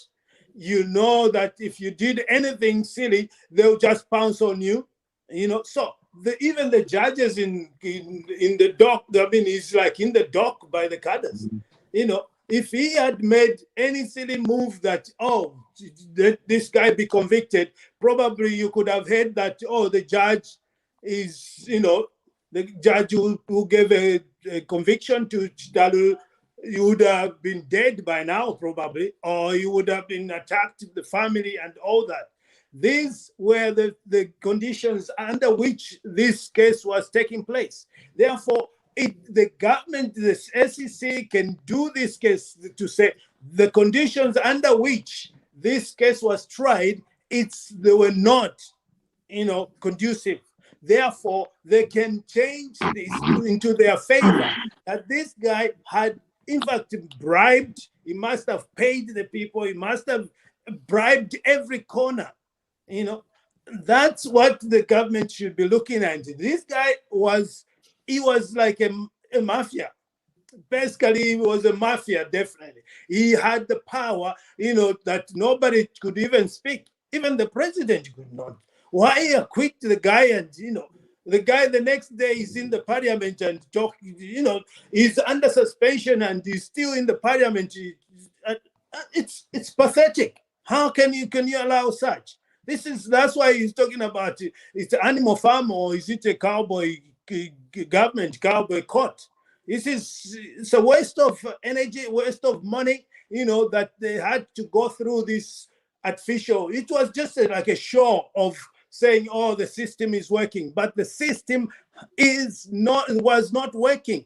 And even now, the system is not working until we change the constitution. We review the constitution and change some of those things that are causing these guys to get away with it. We can't afford to have this guy pouncing about and standing up and saying, I will sue you. It's proposed us that it's literally telling us that he's going to sue the country because you have not failed to convict him of what he has stolen when we know what he has stolen already. Get him off. Let the ACC tell him to go to court and bring the evidence, and let's have a case reviewed again, that the judgment was done under delays and there was fear in the judges and all the lawyers. I submit my case. Thank you, Mr. Mtonga. So who's going to pick it up from here, ladies and gentlemen? Just keep it brief and precise. We've got a lot of topics to handle. The people are watching us. So remember, ladies and gentlemen, if you are catching us live, this is Z Corner, your community television station where we basically get to give you our opinions. Real people, real voices, real opinions. So, gentlemen, who's going to handle this particular topic? Who wants to add anything? Any contributions? All right, Perry, go for it. Okay. For me, there's I look at it on two, like, let me just say two perspectives. One, we are looking at. I know there were some changes that were made at the ACC, right? But I think these guys, they need some sort of refresher courses, because they are still working under the modus operandi of the PF. You know what I mean? All the structures that are there, they were left by the PF. And then secondly, we are all crying for all these changes, right? But immediately HH is no longer president, you know, we'll go back to the same. So the problem that I've had with our country or with our leaders is that we can start from Kaunda. There wasn't any plan of succession leadership.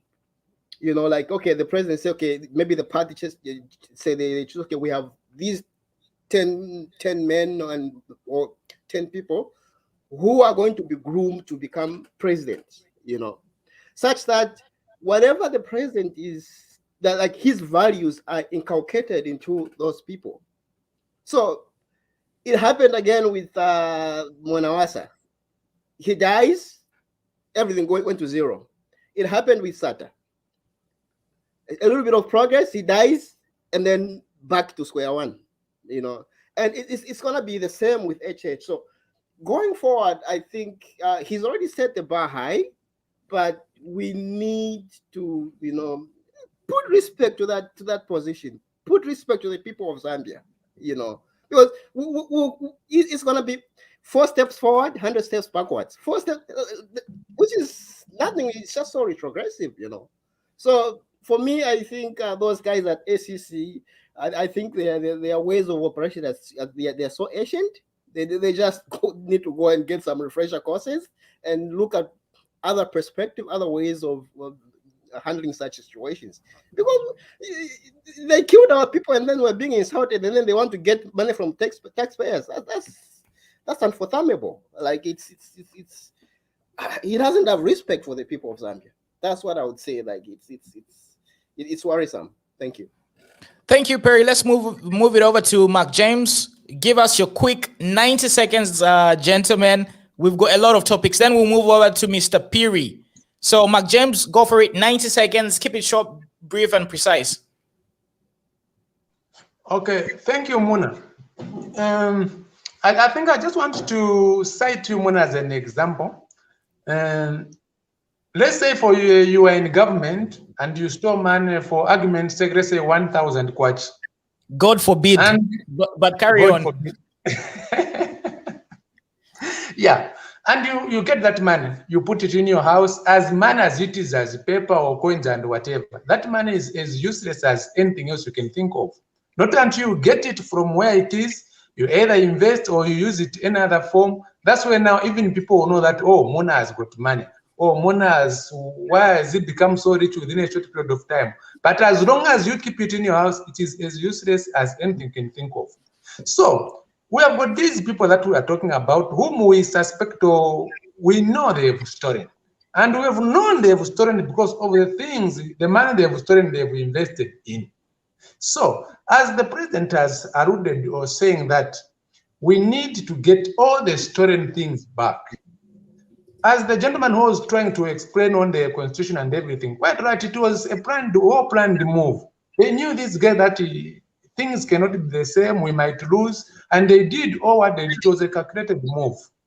So now, I think the best way to do is to target those guys, because for sure, as I've already said, that we know some of the properties, or people know some of the properties these guys have.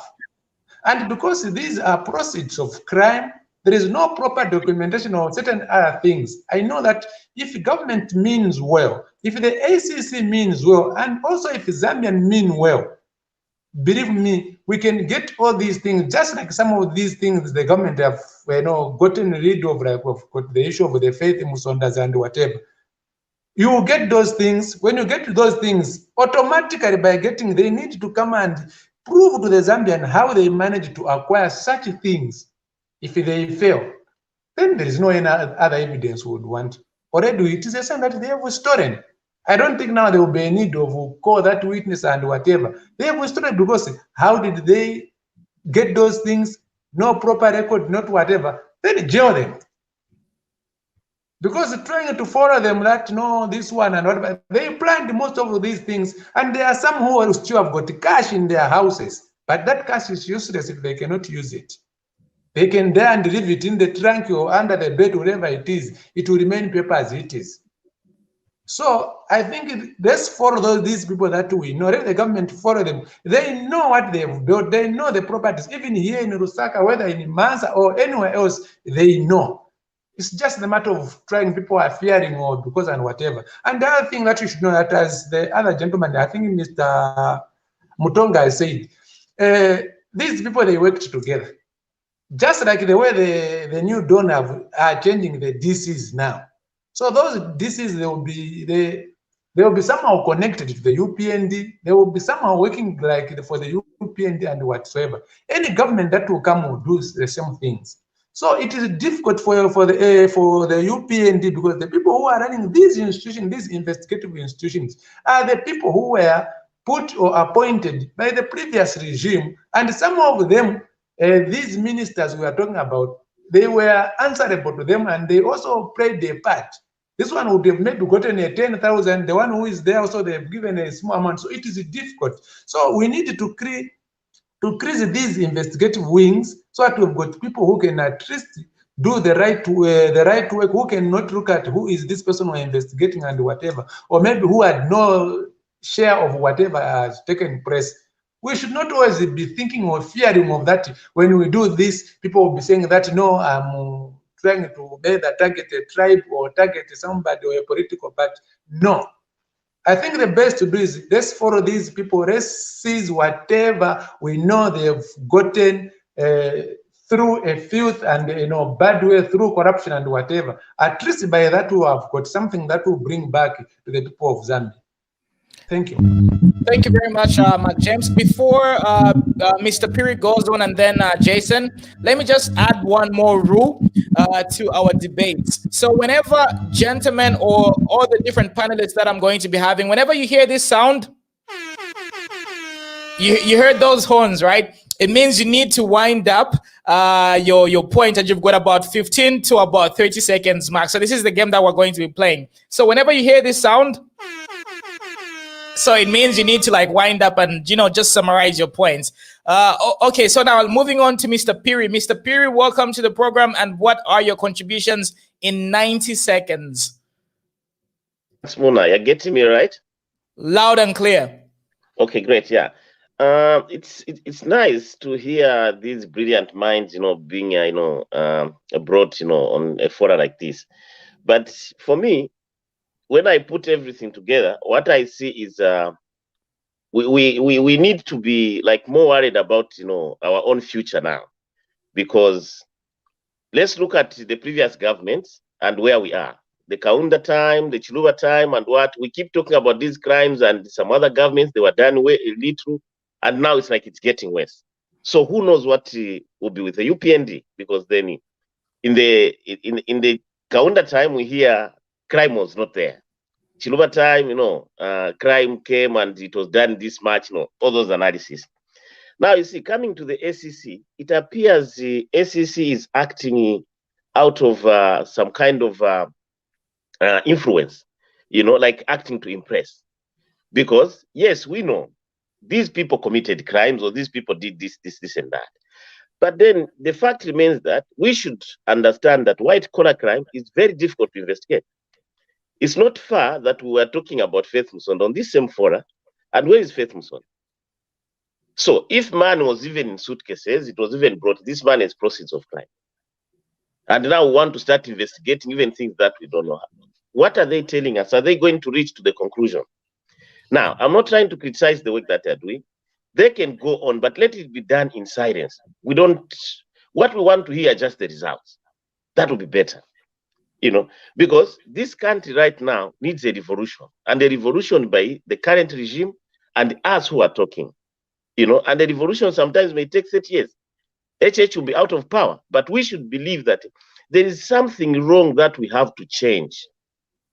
In this case, we have had 2 presidents who have been lawyers, and we're still battling with the issues of the law. Those were experts. Now, what more ordinary people like you and me? Can we change the law to suit like society? When you look at these cases and how they are being handled, it's the same lawmakers. You hear of Tutu Anguluwe, you hear of Makebi Zulu. Lawmakers are the ones defending criminals again. This should open our mind. We need a revolution. We need to change the way things are being done in Zambia. Going forward, we should tell ourselves that, look, there are certain things that have to change and change drastically. These things, we have them. By the way, I'm contributing from Japan. I've been out there. These things are being done even in other countries. But you see, as opposed to taking them to be rhetorical, just talking about them, we should go to the root cause. Right now, we should have been talking of where did we go wrong? Where did these things start? If they started with a former president, the former president has to pay. Not far from now in South Africa, Zuma was in prison because of the law. If people can't respect the law, then that's where the start of problems are. Out there, if we build a law has to be respected. And this is why now you hear of Chitalu Chilufya jumping around, because he knows there's somewhere where he's leaning. And they already played around with the law like other participants have already said. You see? So what we need most right now is a revolution of changing things and how we are going to go forward. Because if we don't at this stage, believe you me, with UPND, as they'll be going out of power, it will be worse. They will craft a way which all of us here will be talking, these will be references to say, we said it. You see? Because as we are developing, the world is becoming more sophisticated. Technologies, lifestyle, even the way they were stealing, because of course you can suspect that they would open a company, the person behind the company is a minister, but in registrations and everything, there are other people. So when you go to court this time around, the court will tell you, I've been to court before, I'm not an expert, but they'll tell you, when you go to court, it's what you present, what will make you win a case, not what other people believe or what was done. You understand? So how you present your case is what makes you win. So if lawyers have gotten that weakness and they're using that to go and present matters in court, believe you me, the state cannot win a case anywhere because they already played around with the paperwork.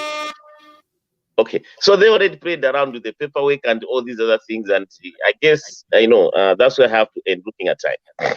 All right, thanks, Mr. Perry. We're going to get back to you. So, Brother Jason. Yeah, yes, Brother Muna, my phone is almost dying. My battery in the red zone. Like Perry has said, to say one of the important questions that we should ask ourselves is, where have we gone wrong? That is a critical question that every well-meaning Zambian government, and especially the current administration, should be asking day in, day out.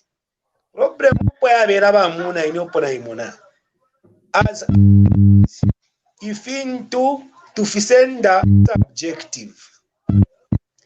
We have never been objective. As long as even the umfawino, that is where the problem is.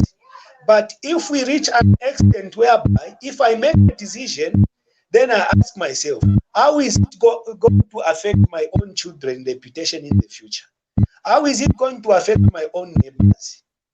Then we are going to see that we are going to attain a revolution which is going to equate us to developed countries.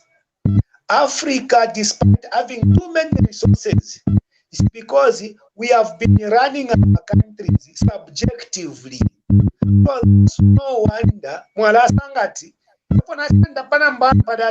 certain laws bafude bapituruka bwino ba HH and their cabinet bali serious to see Zambia moving forward.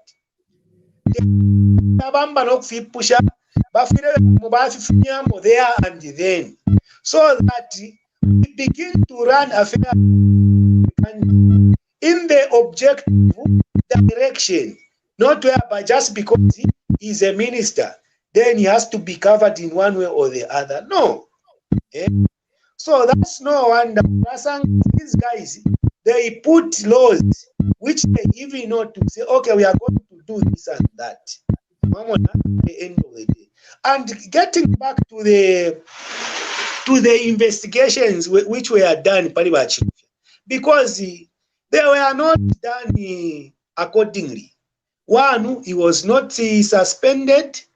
He was not stripped of whatever any privileges over kwetenga ba minister by state fimba the payment so kwachi baba fumia pofi. So if he can dwell on to say no, I was investigated and I was acquitted, that one and even in ACC personnel nishitabali serious, because we know that if you are PF, it was total hooliganism, whereby everyone was bought, everyone was afraid to say, if I do this and that,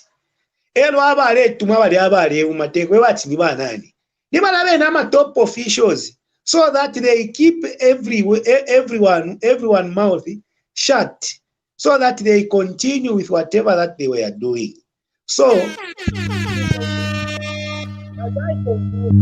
as I conclude, like Brother Piri said, all we need in Africa, we need to transform our systems. Let the system be objective enough, so that whatever that happens, everyone can be happy to say, okay, na fichitikana bapingura wino. Not whereby fyawamina umo. Thank you so much. And to my fellow panelists, let me just say good night to you.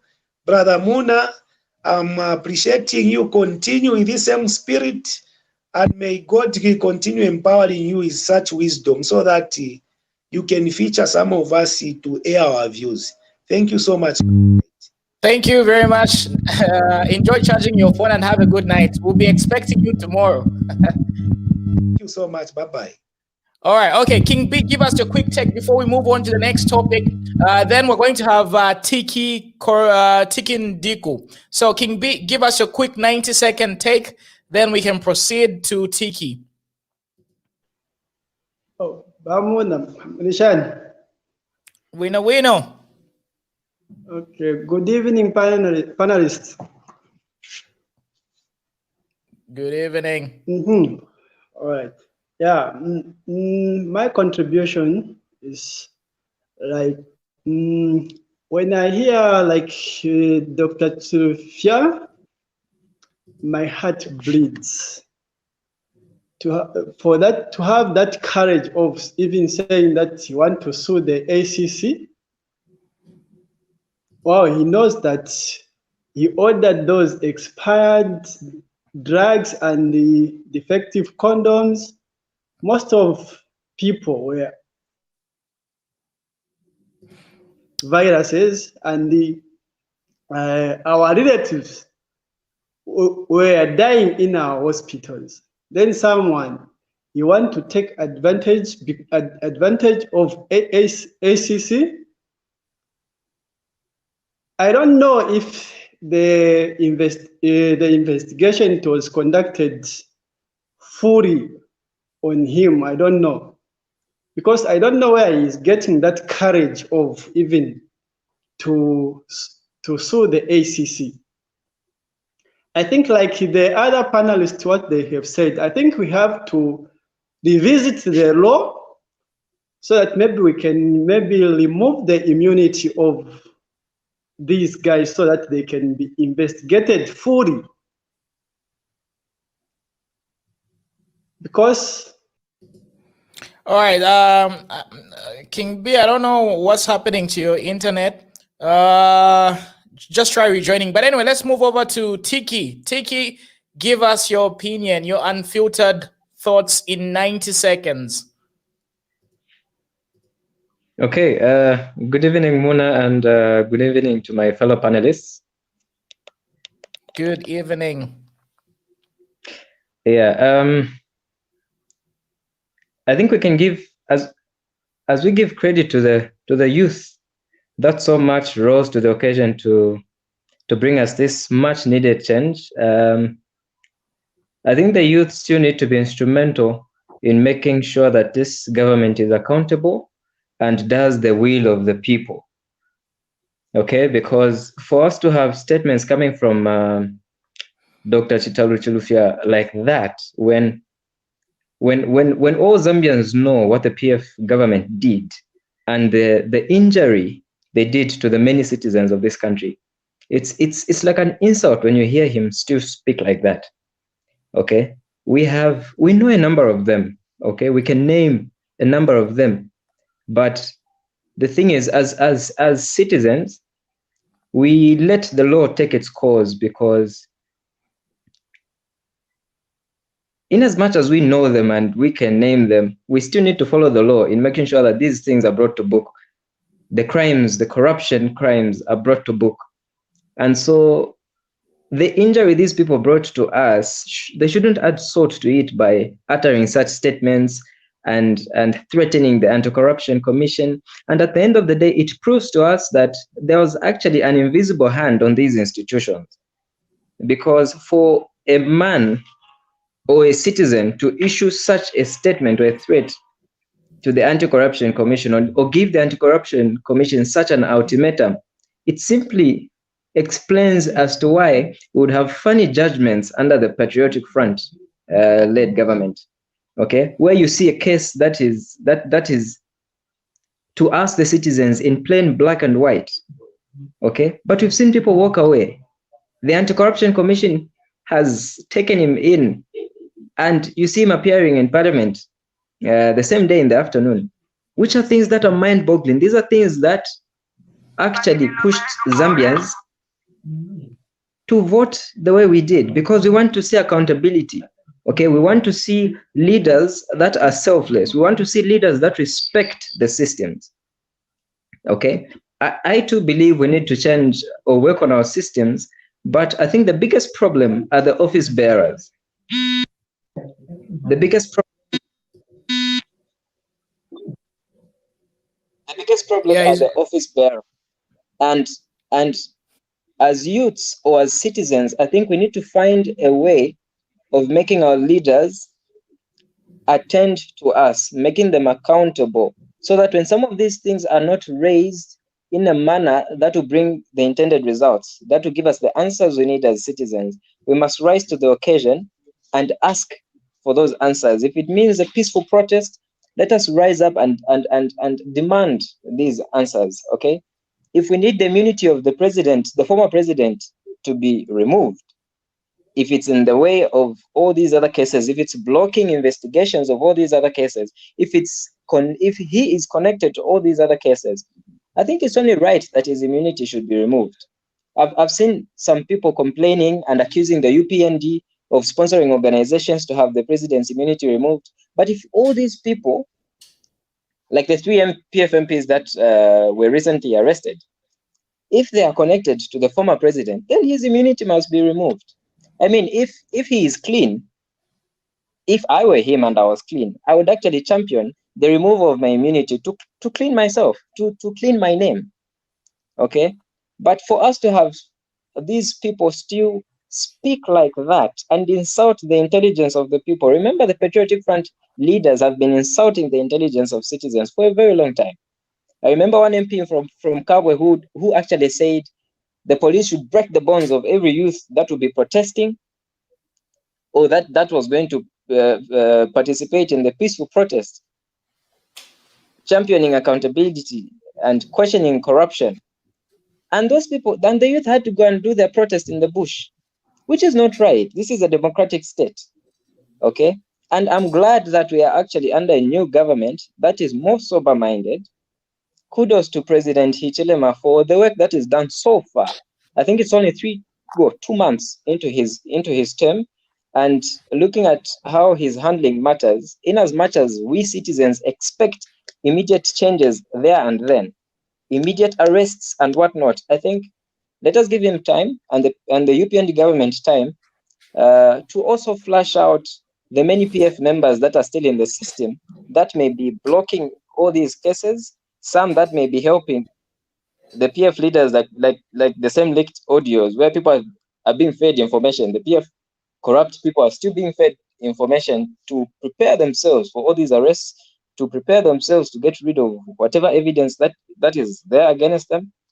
But I think let's give the government that time, and let us encourage them and continue to remind them that these are the answers we, the citizens, want.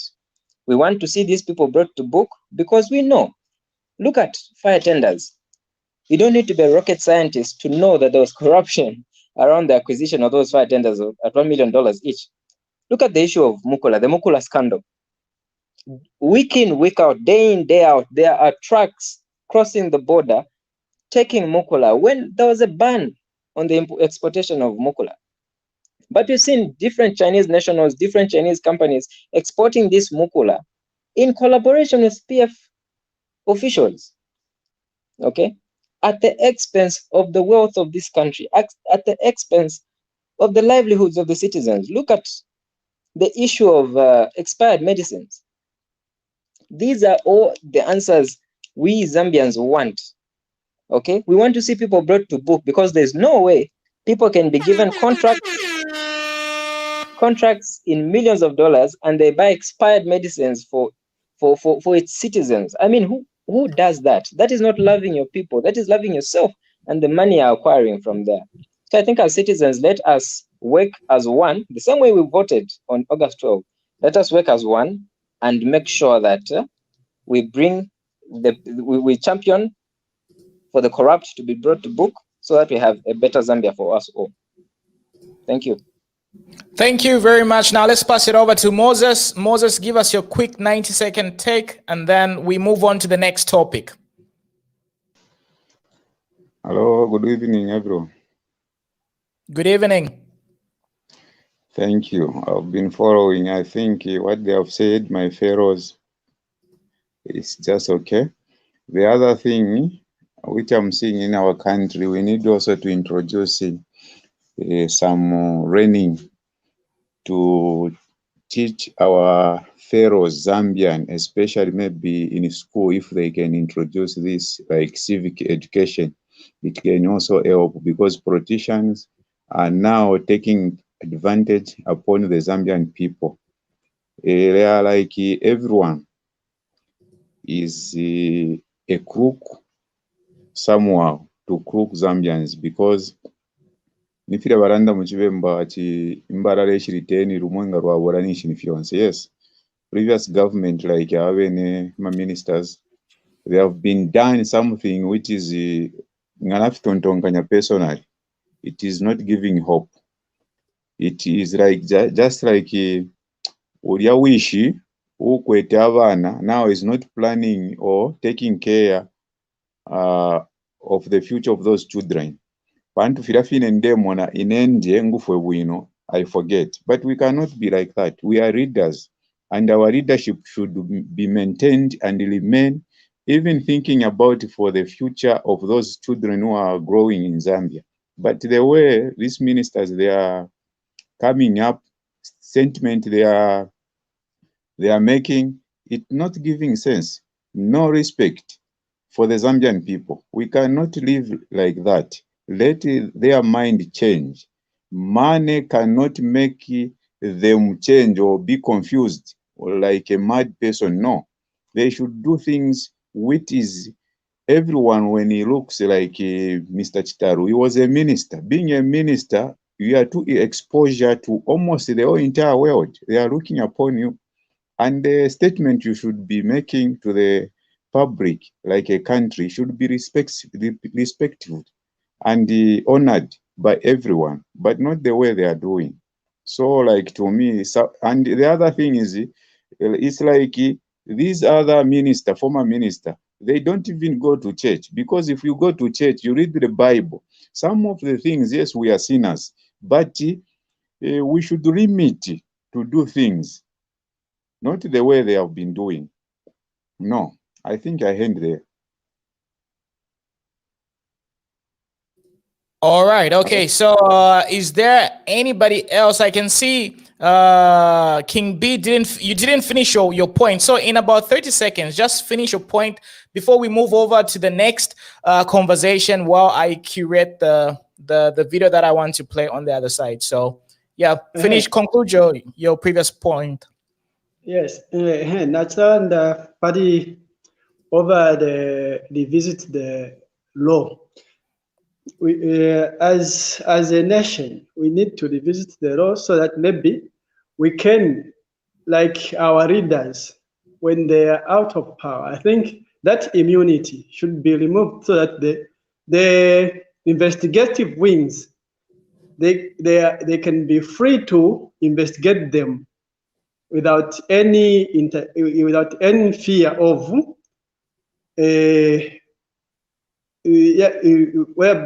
without any fear of investigating those guys. Because, for example, our former health minister, Dr. Chilufya, I don't know, because where he is getting even that courage, that confidence to say, I want to sue the ACC because they have defamed my name. What? I don't know, maybe it could be connected somewhere, or there is somewhere where he's leaning on, because everyone saw what happened. Yeah, our relatives in our families, they were dying because of lack of medicine, lack of drugs in our hospitals. Others, they got infected because of defective condoms, but someone comes up and saying, I'll sue the ACC, and starting demanding money from us, because ACC is a government institution. That's what I wanted to say. All right. Okay. Thanks very much, King B, for that one. So before we move over to the next topic, we're going to be talking about Forest 27, because apparently Forest 27 is going to be repossessed by the government. So this is obviously something that is still it's still on the pipeline. It's still being processed, and we could have a situation where the government gets to repossess it, but we haven't reached that final conclusive episode. So before we talk about Forest 27, right, I just want to play this short clip. This was a confrontation, a phone conversation between Chishimba Kambwili and Amos Chanda. So let's just listen to this. What is bothering you? Oh, idiot. Hello? Iwewe mbwa ya muntu Kambwili wanengakwatira muchinshi. The doctors will tell you, you are got HIV AIDS, tell the people, and it's not me who infected you. So that you can get the context, right? Recently, Amos Chanda was arrested by the ACC for insulting. So obviously the ACC, they know what they were talking about. So anyway, let me continue playing it. Hello? Iwewe mbwa ya muntu Kambwili wanengakwatira muchinshi. The doctors will tell you, you are got HIV AIDS, tell the people, and it's not me who infected you. Young man, even your life, you are below that of a dog. Young man, keep away from me. You have taken me to court. I have responded. Why can't you wait? Those people you killed in order to steal metals, you can't kill me.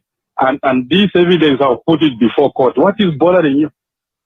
Oh, idiot. You have killed a person in Chingona. Oh. Respond, not to all, haven't you killed? Oh. How did he die? That is very good. That's what I wanted to record. Now I'll take you on. Yes. I have recorded you. You record. I have recorded you. I have put it in court papers. What are you scared? That is very good. That is. Now I'll take you on. That's mine. That's mine. Kapokora kulwansha. I have in order to steal metals. I have taken you. I have recorded you. That's what I wanted. I have been calling you on my phone here. That's what I wanted. Now I've got you. Thank you very much. Yes. And this I'll take before court. What are you saying? That's very good. Now can you answer yes or no? That I've just told you that you have. That's the evidence I wanted from you. No,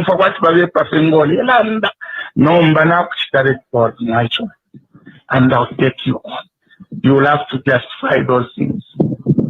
Straight away, even tomorrow. You have done it very well, and my lawyers will be on it this afternoon. Thank you very much.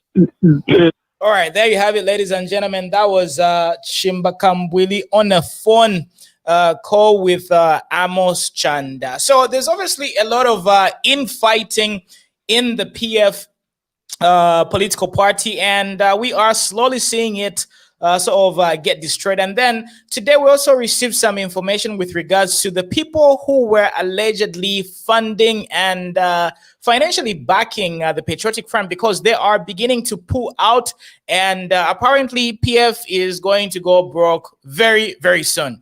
Mind you, we are only 3 months, post-elections, and there's obviously the next coming years. So, gentlemen, my panelists, how do you see PF surviving due to the fact that they've got a lot of infighting and there's a lot of divisions amongst themselves, and now they are going to be running out of money? Plus, a lot of these prominent PF people are going to be facing a lot of legal battles. Do you think this is the end of the Patriotic Front as we know it, from a monetary perspective and also from a moral perspective as well? Who's going to go for that one? All right, Mr. Mtonga. I mean, this is long awaited anyway. It's good news to hear that supporters are pulling out, and because money is power, money speaks. So these guys, they've got money, they've invested money, they bribed the people that they think still they can support them by, coming, they'll support. But these guys, if they're pulling out, that means PF is dead and gone.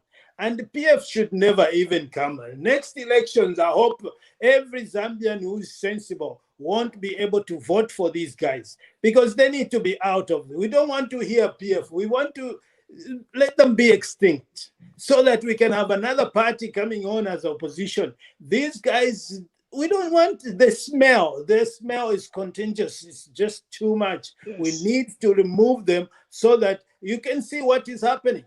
A conversation on the phone, which is, insulting, and, these are serious accusations.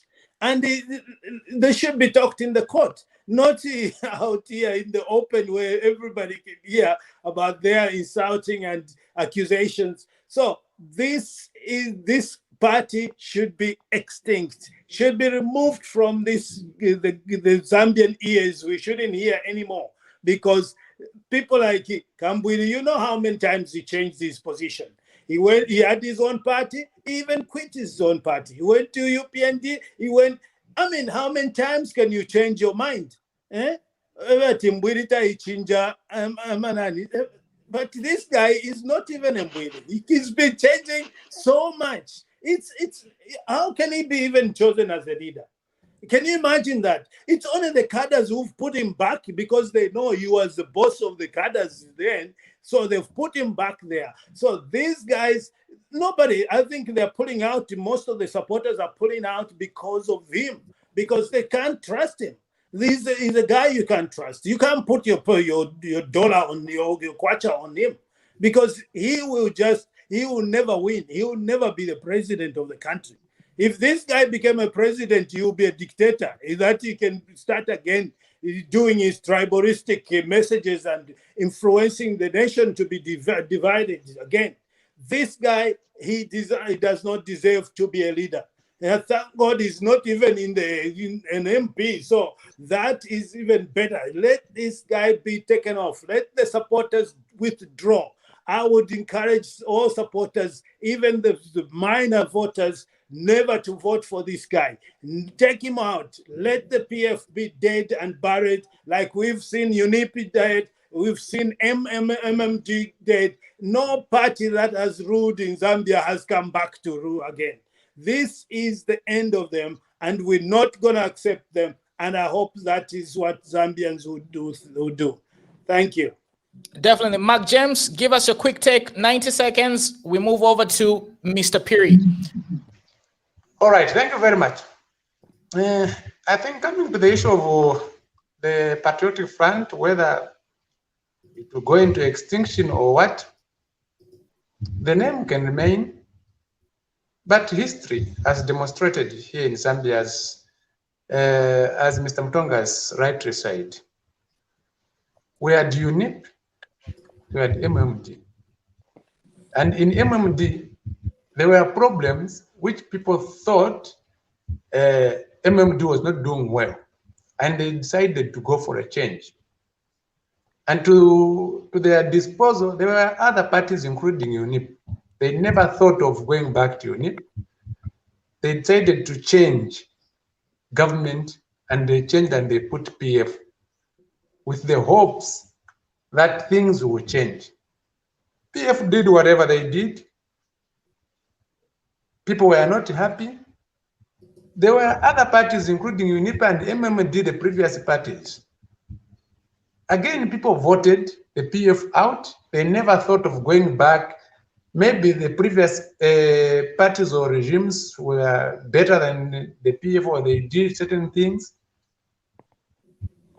They never went for the devil, is better than the angel you don't know. They opted to go for the angel they don't know, which is the UPND. Also, time will come for UPND to go.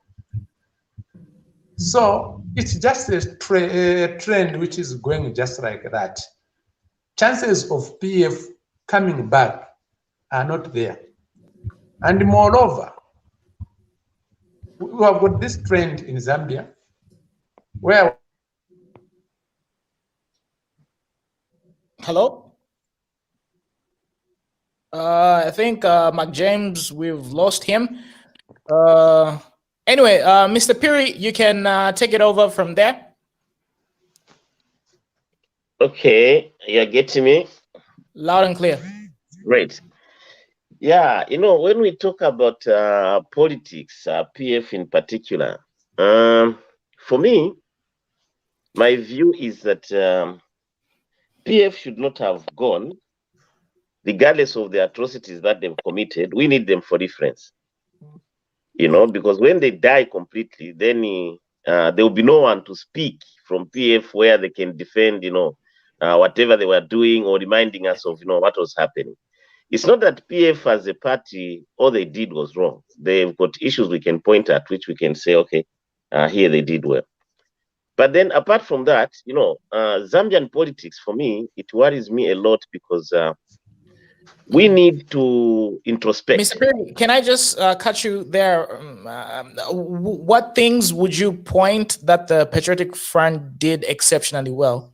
And then you can proceed. Okay. Yeah. So I would not be pinpointing specifically, but then let's look at the whole agenda of trying to develop the country infrastructure-wise. I think that was very good, because not an ordinary, government would just come in and tell you that we're going to do this, and they actualize it. Others, it will just be rhetoric, you know. Apart from that, it's also just the fact that they maintained peace within a country. You know, when you're holding on to power, as in a government, anything is possible. You might just decide to do, you know, what is worst with the country, you know. As a result, let's not look at things from one end without looking on the other side. So we should be like holistic, you know, when we're approaching, you know, issues of governance. So I think I will try to end there. But at the end of the day, I want to go back to my thoughts before I lose it. Is that okay? Yes, go on, sir. Okay, great. So now, you know, as a country, let's compare where democracy reigns, you know, where governments are like propagating, you know, democracy. What you should understand is that a government should have what we should call ideologies.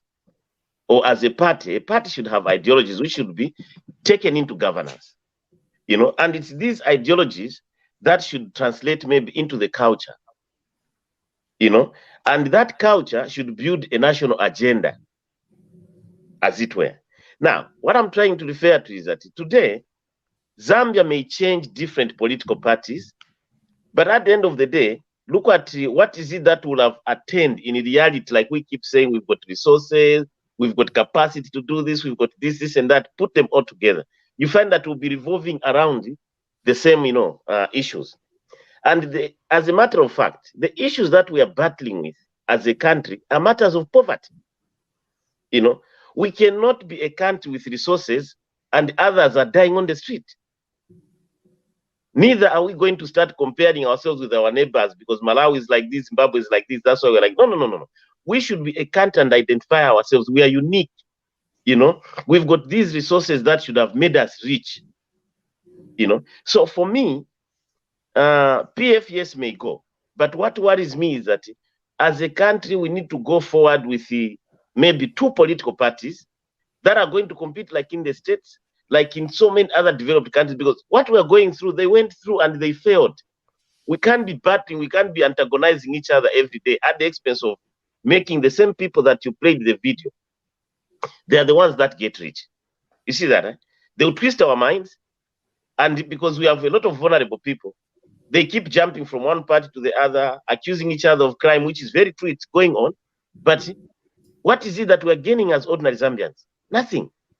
So we will not soak ourselves into politics of a party. No. We want a party that is going to have ideologies.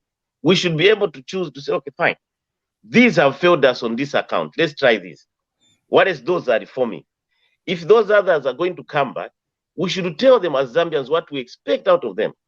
I don't think if PF was to come back into power, to come back with Kambui, Bowman, Lusamba, and the likes. No. Those are gone. Even you and me today who are talking will be odd. You understand? But the ideologies of the party should remain. We should identify ourselves as Zambians. You know, this is what we believe in: hard work. If a party preached hard work, we should work hard forever and ever and develop our country.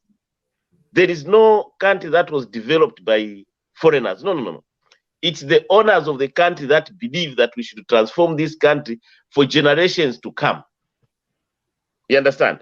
So for us to look at PF as a party and individuals who are there, we are wrong. PF should be looked at the ideologies. What ideas did they want to propagate? Even UPND today, if we are to judge UPND, let's look at what is it? What culture do they want to take into generation? Let's not look at ourselves. Let's look at generations that are not even visible right now. 100 years to come. If we continued with this part, where are we going to be? You know, this is why you find that as we go forward, we are likely going to have parties that will come and govern Zambia, and they will have done literally nothing but just talk. I think that's where I end. Thank you very much, Mr. Piri. Does anybody have a rebuttal or any back and forth clarifications with Mr. Piri? Because he raised some good and exciting, controversial. So does anybody want to go?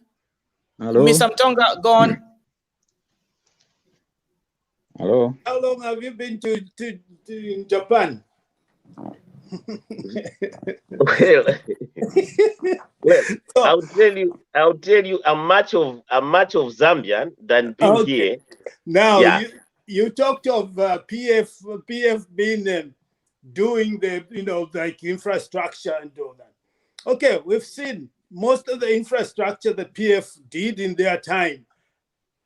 We've seen it, but it's that infrastructure that has not stayed to testify that they've done something reasonable. I know we've seen the overbridges in Lusaka and all those.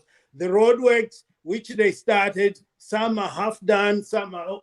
That is not a culture I would want that to be propagated within Zambia, because basically the PFs, their principles, their belief was to reap and steal for their own. Even when you listen to the public the committee which was held yesterday about the projects that they did, most of them, Kasama Airport, most of them have not finished, but they're still paying for what unfinished project. Almost every project that they did, they're found wanting. They've all been, the government has been on the losing side all the time. So PF didn't have, the only thing they did was to have these projects and give tenders to their friends when in actual fact they were behind in order to get the full, the benefit of it. So this is the same case we're talking about the hospital that is 35 million and to 150 million. So this is the government that never had principles. Their doctrine, it wasn't really for the interest of the people. And the rule of law was not there. So what PF had, I wouldn't want to have another leader coming up and doing that, because that is definitely the country went to the dogs, and we don't want to have that again. We know that UPND, what is started now, is something that has never been done before. Just by distributing the CDF, that to me, it's a beginning of development. It's something that we are looking forward, that people shouldn't be running to Lusaka to go and, beg with the ball, to beg from the ministers or council. We need to see each constituency developing at their own step with their own plan. That is what the UPND is doing. And that one I would take on board. If every other party should come on, they should do that very thing. Because that one now should be put in a constitution that decentralization is going to be permanent in Zambia, and let the people decide on the money and make progress, that which we need. We need schools in every constituency that they can run their own affairs and be able to maintain development within their constituency. These are good principles. These are good cultural things you could take on. So in conclusion, Apiri, I know you've said some point, but one thing the PF, their development, which they did, was, it's like an unplanned for. I'm sure in Japan, how they don't just build a building without planning. These were like here and there, like a compound thing, which is, to me, it didn't even make sense. Except that behind these projects, they were eating the money. They were getting paid for it. So I conclude on that one, Mr. Piri. That's what I don't agree with you. All right. So before Mr. Piri goes on to defend himself, let's give Moses a chance to also add his 2 cents with regards to the points that Mr. Piri raised. Yes. To me, the PF government or the PF party itself, it was a threat to the Zambian people, to this country. It has done damages on this country a lot. To Mr. Piri, a good name is better than riches. So PF itself as a party, the name itself, PF, cannot be voted again. It has been worse than UNIP, than MMD. If this party maybe can rebrand and come back, even people of Zambia might choose to vote for UNIP or MMD than PF because of the behavior. That is my contribution.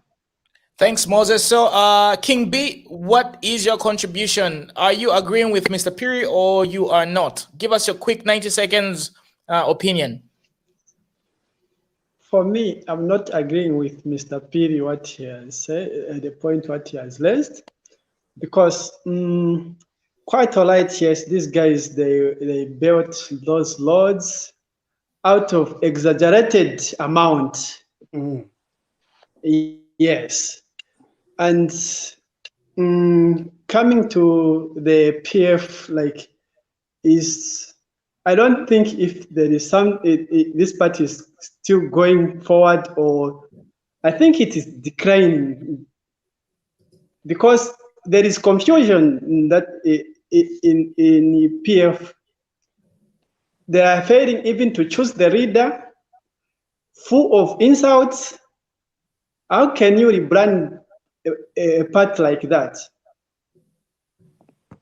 I don't think there is future in PF. I think that's what I can say. All right. Okay. Thanks, King B. Mark James, are you moving in tandem with Mr. Piri? Do you agree with him? Do you not? What are your contributions to the points that Mr. Piri raised?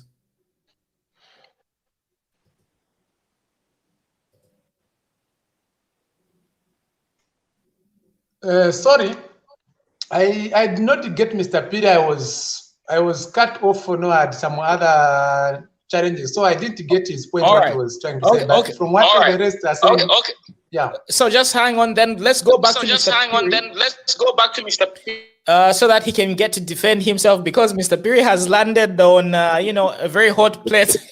People agree with Mr. Piri. You came to the wrong platform. But I'm kidding. Here we accept everybody. We're even inviting the bulldozer and the self-proclaimed lunatic. Everybody is welcome. But anyway, Mr. Piri, defend yourself. You see, Muna, I like the way people are coming out. You know, I've seen others are even saying I'm a cadre. I'm far from being a cadre. You know, and actually, you know, if you were to discover who I voted for, maybe you might even be shocked. You know, but then that aside, you know, I think the question that you asked was not the issue of forming government. Should PF form government again? Or should PF be there, or is PF going to die? I think that's what I was responding to, unless I didn't get you well as well. So the bottom line is that, you know, you cannot have a culture that doesn't have history. You understand? By now, if UNIP as a party was not there, believe you me, even the name Kaunda would not be there. Because what were you going to associate Kaunda with? You know? So when you ask the question like, is PF coming to an end?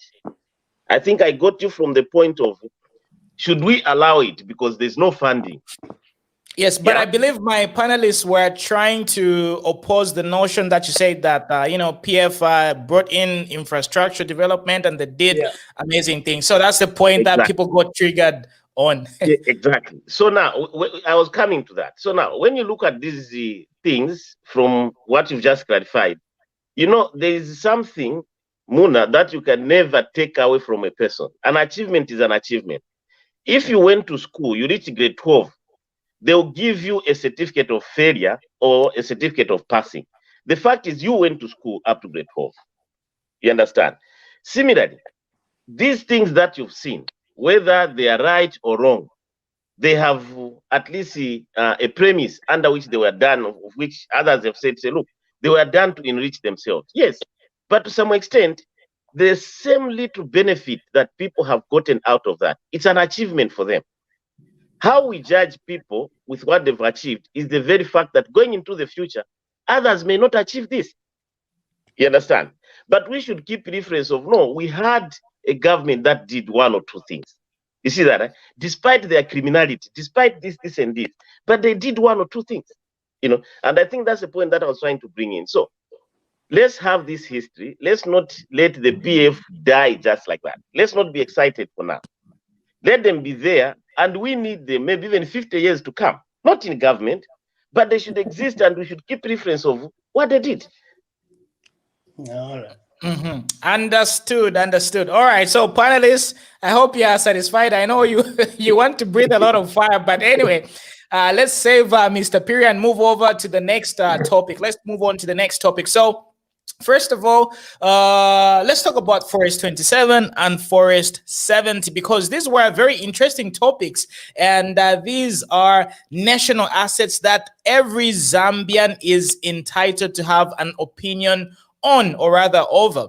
So a while back, before the UPND got elected, before 12 August 2021, right, we heard Honorable Gary Kombo promised the PF that once UPND wins, he's going to make a lot of changes with regards to Forest 27. And this is one of the reasons why the new ministry, I think it's the Ministry of Green, and that ministry, they are proposing, or they are strongly suggesting that Forest 27 will be taken over by government. So, gentlemen, I want to hear your opinions about that.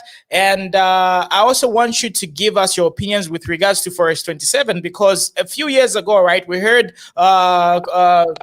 Colonel Panji sue Tasila Lungu because Tasila Lungu was having some properties in Forest 27. So, Forest 70. So, Forest 70, Forest 27, they are national assets that need to be sort of looked after, and well-meaning Zambians need to make sure that we get to conserve and preserve these things. So, before I get to ask you my next questions, first of all, let's watch Honorable Gary Nkombo, then I will clarify what I want to hear from you. So at this particular moment, let me just share the video and then we can get on to business. Okay. The president talked about water. He talked about water sources. Mr. Speaker, I would like all the ministers who are here, all the MPs who are here, all the judiciary officers who are here, all eminent people who have benefited from forest number 27 to own up and give it back, because that's what the president said. In Kenya, some people were adventurous. They went and built on a water aquifer. President Uhuru Kenyatta showed leadership. Bulldozers went there, dropped them. Let me tell you now, everything that you're doing is an exercise in futility. On the first day of Mr. Hichilema being sworn in, we are coming to demolish those houses down there in 2021. Member, that's what's going to happen. Take a seat. All right, so that was Honorable Gary Nkombo before the elections. He said the first day, but of course, they have spent about 3 months. But we are seeing signs of the government having intentions to repossess Forest 27. Mind you, Forest 27 is usually, or rather mostly, occupied by the bigwigs, you know, especially a lot of people who were affiliated with the Patriotic Front. So they have a lot of property there. So, gentlemen, what do you think? Should government repossess Forest 27? And what role do guarded and protected areas such as Forest 70 and Forest 27, what role do they play in Zambia? Who's going to go for it? Mr. Mtonga. I'll go for it. I know that's my battle, because as an environmentalist, I know what that since I left Lusaka has started. The only place we used to know of flooding was Kanyama. Kanyama was there because of the rock that is bedding over that, causing floods. But that same issue now, you find that Forest 27, they've done the buildings and put all the slabs and closed off, which meant now there's no permitting of the water going into ground so that it can flow easily. Because the other side of Lusaka, before Forest 27, it's all rocky, so the water goes into Lusaka and start flooding the area. So this is one area that definitely Garen Kumbo has gone there even after election and went and, you know, talked to Chief Nkomesha, I think Chief Tennessee Nkomesha, and the daughter was there, I think, on they were looking at those buildings which were literally massive. The one guy has built the whole, I don't know how many acres of just the fence itself. It just shows that, wow, these guys were just taking this land like they didn't care, because they knew that that land was gazetted and they de-gazetted it because they had interest in that land. But you can see now the first day of the rains in Lusaka, the whole place was flooded. The whole place is gay. This is all because the water is not flowing too deep down through Forest 27 because of the infrastructure which they've built. And Lusaka is literally the cadres also. I would also comment on that. The structure of the furrows, the ones which they were being constructed, they don't go anywhere. They just flood up. You find that all the furrows, the belt, the drainage system, it does not go anywhere apart from stopping to where they stopped. They didn't even finish this. So that flooding has increased so much into even areas that never flooded. So this Forest 27 needs to be taken back. Let's have the water going down, not flooding into the city, into compounds where you find that all the compounds now, Mtendele and all those areas now, they're all flooding up with the water. And the planning council, where's the council planning? Where's the planning? The building structure in PF, they were just building anyhow. And I'm looking forward when the council repossessed Forest 27, repossessed the rail line, the land belonging to the rail line where they need to do the new development. These places needs to be repossessed and taken over by the government, because these guys knew and they did it deliberately because they didn't care about what is happening to the compounds that are flooding. They don't even, nobody even helped them last time. I remember when PF was in power. They were just, it just kept flooding. And nobody came up, and I don't know what type of engineers are there right now what are they thinking? What are they going to do about it? Last year it flooded. This year it's flooding. What are they doing? I would want to go and ask this question. What have you done about it? No planning, no system.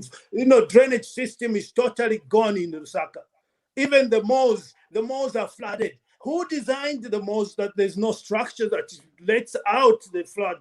This is crazy. What type of engineer are they that they build, civil engineer who can just build and not, okay, I'll conclude on that, and not put a drainage system that will take away the water flood. Manda Hill, on the car park, in the car park, all those places are full of flooding. I said, what type of designing and engineers are these? This is crazy. All this seems like a cadre's work.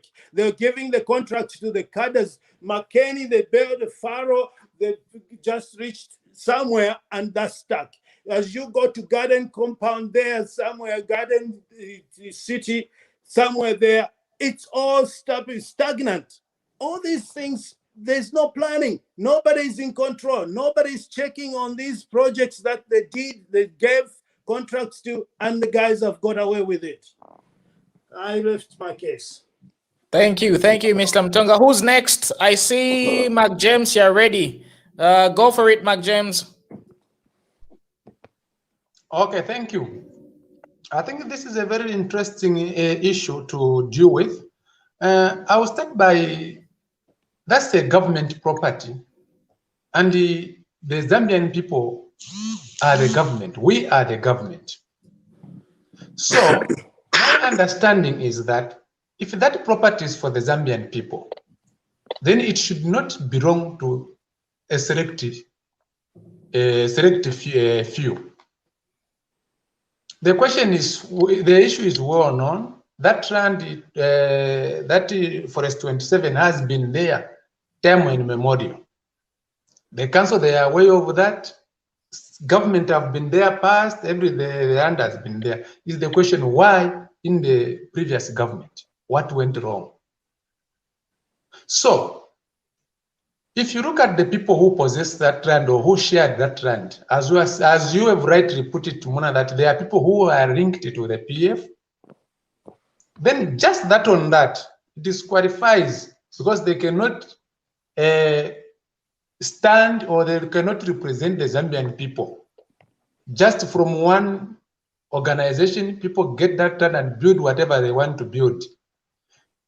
And PF was in government, and it was the government at that time. If they thought of maybe that land was dormant or whatever, they would have thought of projects for the government. Just for instance, maybe in Forest 27 and others, they have maybe decided, oh, let's build a university, a public university, let's build a whatever. Just it would be a different story.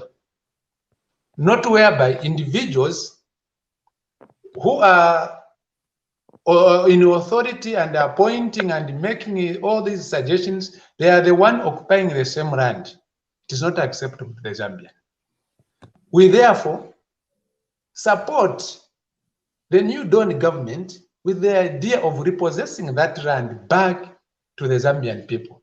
And I have got a strong feeling that maybe Gary Kombo, that is the very statement that led him to be given to that Minister of Rural Government and Housing. So we are waiting to see Forest 27 to be repossessed back to government. Coming to the other forest where somebody bought and fenced it and everything, it is also unacceptable. Just as Kenel Panji decided to go to court, because there are these issues, when you are living in a community, if your father is a headman and whatever, always you have got people, they view you differently. Whatever you say, whatever you do, they will not just look at you as a mere human being, because they will look at the position of your father, they will look at the position of whoever is involved. So for that person who decided to get the whole forest for herself or for himself, it was just a wrong move, even when if it was done under a normal circumstance. But looking at, say, government property, so it does not sit well. So the best to do is to get back the land which belongs to the Zambian people back to the people. If the government feels it's beneficial to give that land to the people, then it should be in a very transparent manner where Muna and I can also have got an access, or any other person can have got an access to that, not just a few who have got that power, who are the engineers who are spearheading that. They are the only ones who have gotten access to that land. Then there is corruption involved. So that land has to be taken back to government. All those who have built structures and whatever, yeah, it is something which is hating, but something which is not done in a right way. You don't expect things to be okay. You don't expect those who have to celebrate. Others will celebrate, others will be crying. So it's just vice versa. Maybe they were celebrating at a time when they were getting that land and whatever. Now that the people of Zambia are saying that no, it was not transparent, they did not understand, it is the time that they need to cry foul, whereas the majority of the Zambian will be celebrating because that is their land. So I don't see it in any way. It is supposed to be something which is very transparent, something which is no question. Everyone has to understand it. We do it, there will be no question. Forest 27 and the other forest is a government property. Let's stand to. All right, Mark James has frozen, but I'm sure he put across a lot of his points. To the right honor who are the Zambian people, not a lot of his points. All right, okay, so let's pass it over to Moses. Moses, give us your concluding remark, then we call it a night. We just need to repossess it. It is a government or a Zambian asset, in short, and we need to make guidelines, because if we leave it like that, we are going to open for even though politician to come, other party to come, or those people come to rule Zambia after UPND, they will take advantage of doing the same, which is going to make this country maybe at a mess. I can use that word, because we need to protect our country, and we need to make examples of respecting the asset of the nation. That is my concern. All right. Okay. So, gentlemen, you have been a great sport today. You guys have been fire. This is what we need, and this is what the people of Zambia need to hear. Real voices, real people. We talk about these things and we give it to you unfiltered. Now, gentlemen, tomorrow we're going to take it up a notch a little bit, because it seems we are seeing Chitalu Chilufya coming with some fire. So we need to put an end to this particular confidence that we're seeing. So tomorrow we are going to be talking about the immunity of President Lungu, because it seems his team is really taking advantage of the meekness of Zambian people. So tomorrow's conversation is going to be whether President Lungu's, or rather former President Lungu, or former Republican President, Mr. Lungu, whether his immunity should be stripped off, and then further investigations should be done. So, gentlemen, tomorrow that is going to be one of our topics. You can either be for it or be against it, because it seems Mr. Lungu's people, they are taking us for granted. So we need to talk about whether his immunity should be stripped off and raised, so that due investigations can be conducted. So to all the people who are watching us right now, prepare your notes, because we're going to have Mr. Mutonga here, we're going to have Moses, we're going to have Mark James, we're going to have Mr. Piri, and these guys do not hold anything back, and they always oppose or propose depending on how they are feeling. So I'm passing up, I'm giving you this information so that you can prepare beforehand. So tomorrow, 8 p.m., 20 hours Zambian time, we are going to be having this particular debate, this particular conversation. So prepare and be part of this conversation, because my panelists are definitely going to be here. So to my panelists, please prepare for tomorrow's conversation. Should Mr. Lungu's immunity be stripped off, and should more investigations continue being done? Because it seems his team are taking Zambian people for granted. So that is going to be our conversation tomorrow. So I just want to honestly appreciate you for being part of Z Corner. I really love the contributions and the opinions and the time that you take to give us your unfiltered thoughts. So thank you very much, gentlemen. You are so amazing. Thank you, Mona. All right. Okay. Have a great night. I hope to see you tomorrow on the flow. Let's get ready. Let's give the people what they need. All right. Okay. Okay. Good night, Mona. All right. Good night, Mr. Mtonga. Good night, Moses. Good night, viewers. Thank you. There you have it, ladies and gentlemen. Those were my panelists. Of course, we are never unfiltered. Real people, real opinions, real conversations. We give it to you as it is. So tomorrow's conversation is going to be on fire. Should President Lungu's immunity be stripped off? Okay. And one other thing that I really wanted to talk about before I forget my point is, I just want to take this humble opportunity to thank you, because you are watching me up to this particular moment. Thank you for being part of Z Corner. Thank you for supporting us. And of course, I am not a professional journalist or reporter. I am just doing this, when I have some time. And this is one of the reasons why sometimes I might do things that you do not really approve of. But that's how learning is all about, or rather, that is what learning is all about. So I'm obviously going to improve here and there. I've got a lot of things that I need to iron out, but I'm just trying to be a voice for the people of Zambia, because we need to actively talk about these things. We need to let the leadership know that we are awake and we are aware. Just like Pompey said Nini Lovezi, Nizuwile. I am fully awake. We already see the type of flows that you take advantage in the Constitution. We already know where the loopholes are, and we are seeing everything that you are doing. And to the president and his cabinet, give us a very good example so that for us who are growing up and we are, becoming older and older, give us a blueprint of how to run a country. Give us a blueprint of morality. Because if you are kuiva and following bad examples, we can even do 10 times worse. So this is one of the reasons why I always say it's always important to give people the right blueprint. As former youths, former ama elders, the senior citizens who were ahead of us, we need to get the right blueprint, the right manners, the right moral standpoint, so that we can also pass it on to the next generations who are going to be coming. So this is one of the reasons why we really take these matters very seriously. So thank you very much to all the viewers that I've had. Thank you very much to all my panelists.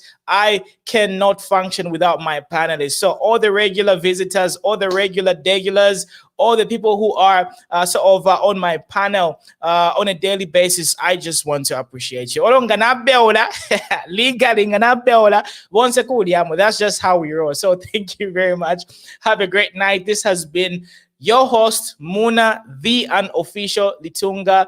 Remember, share this video right now. Post it on your timeline and in 5 different Facebook pages. Sharing is caring. Thank you very much. Have a great night. You guys have been awesome. God bless you and see you tomorrow. Be part of this conversation.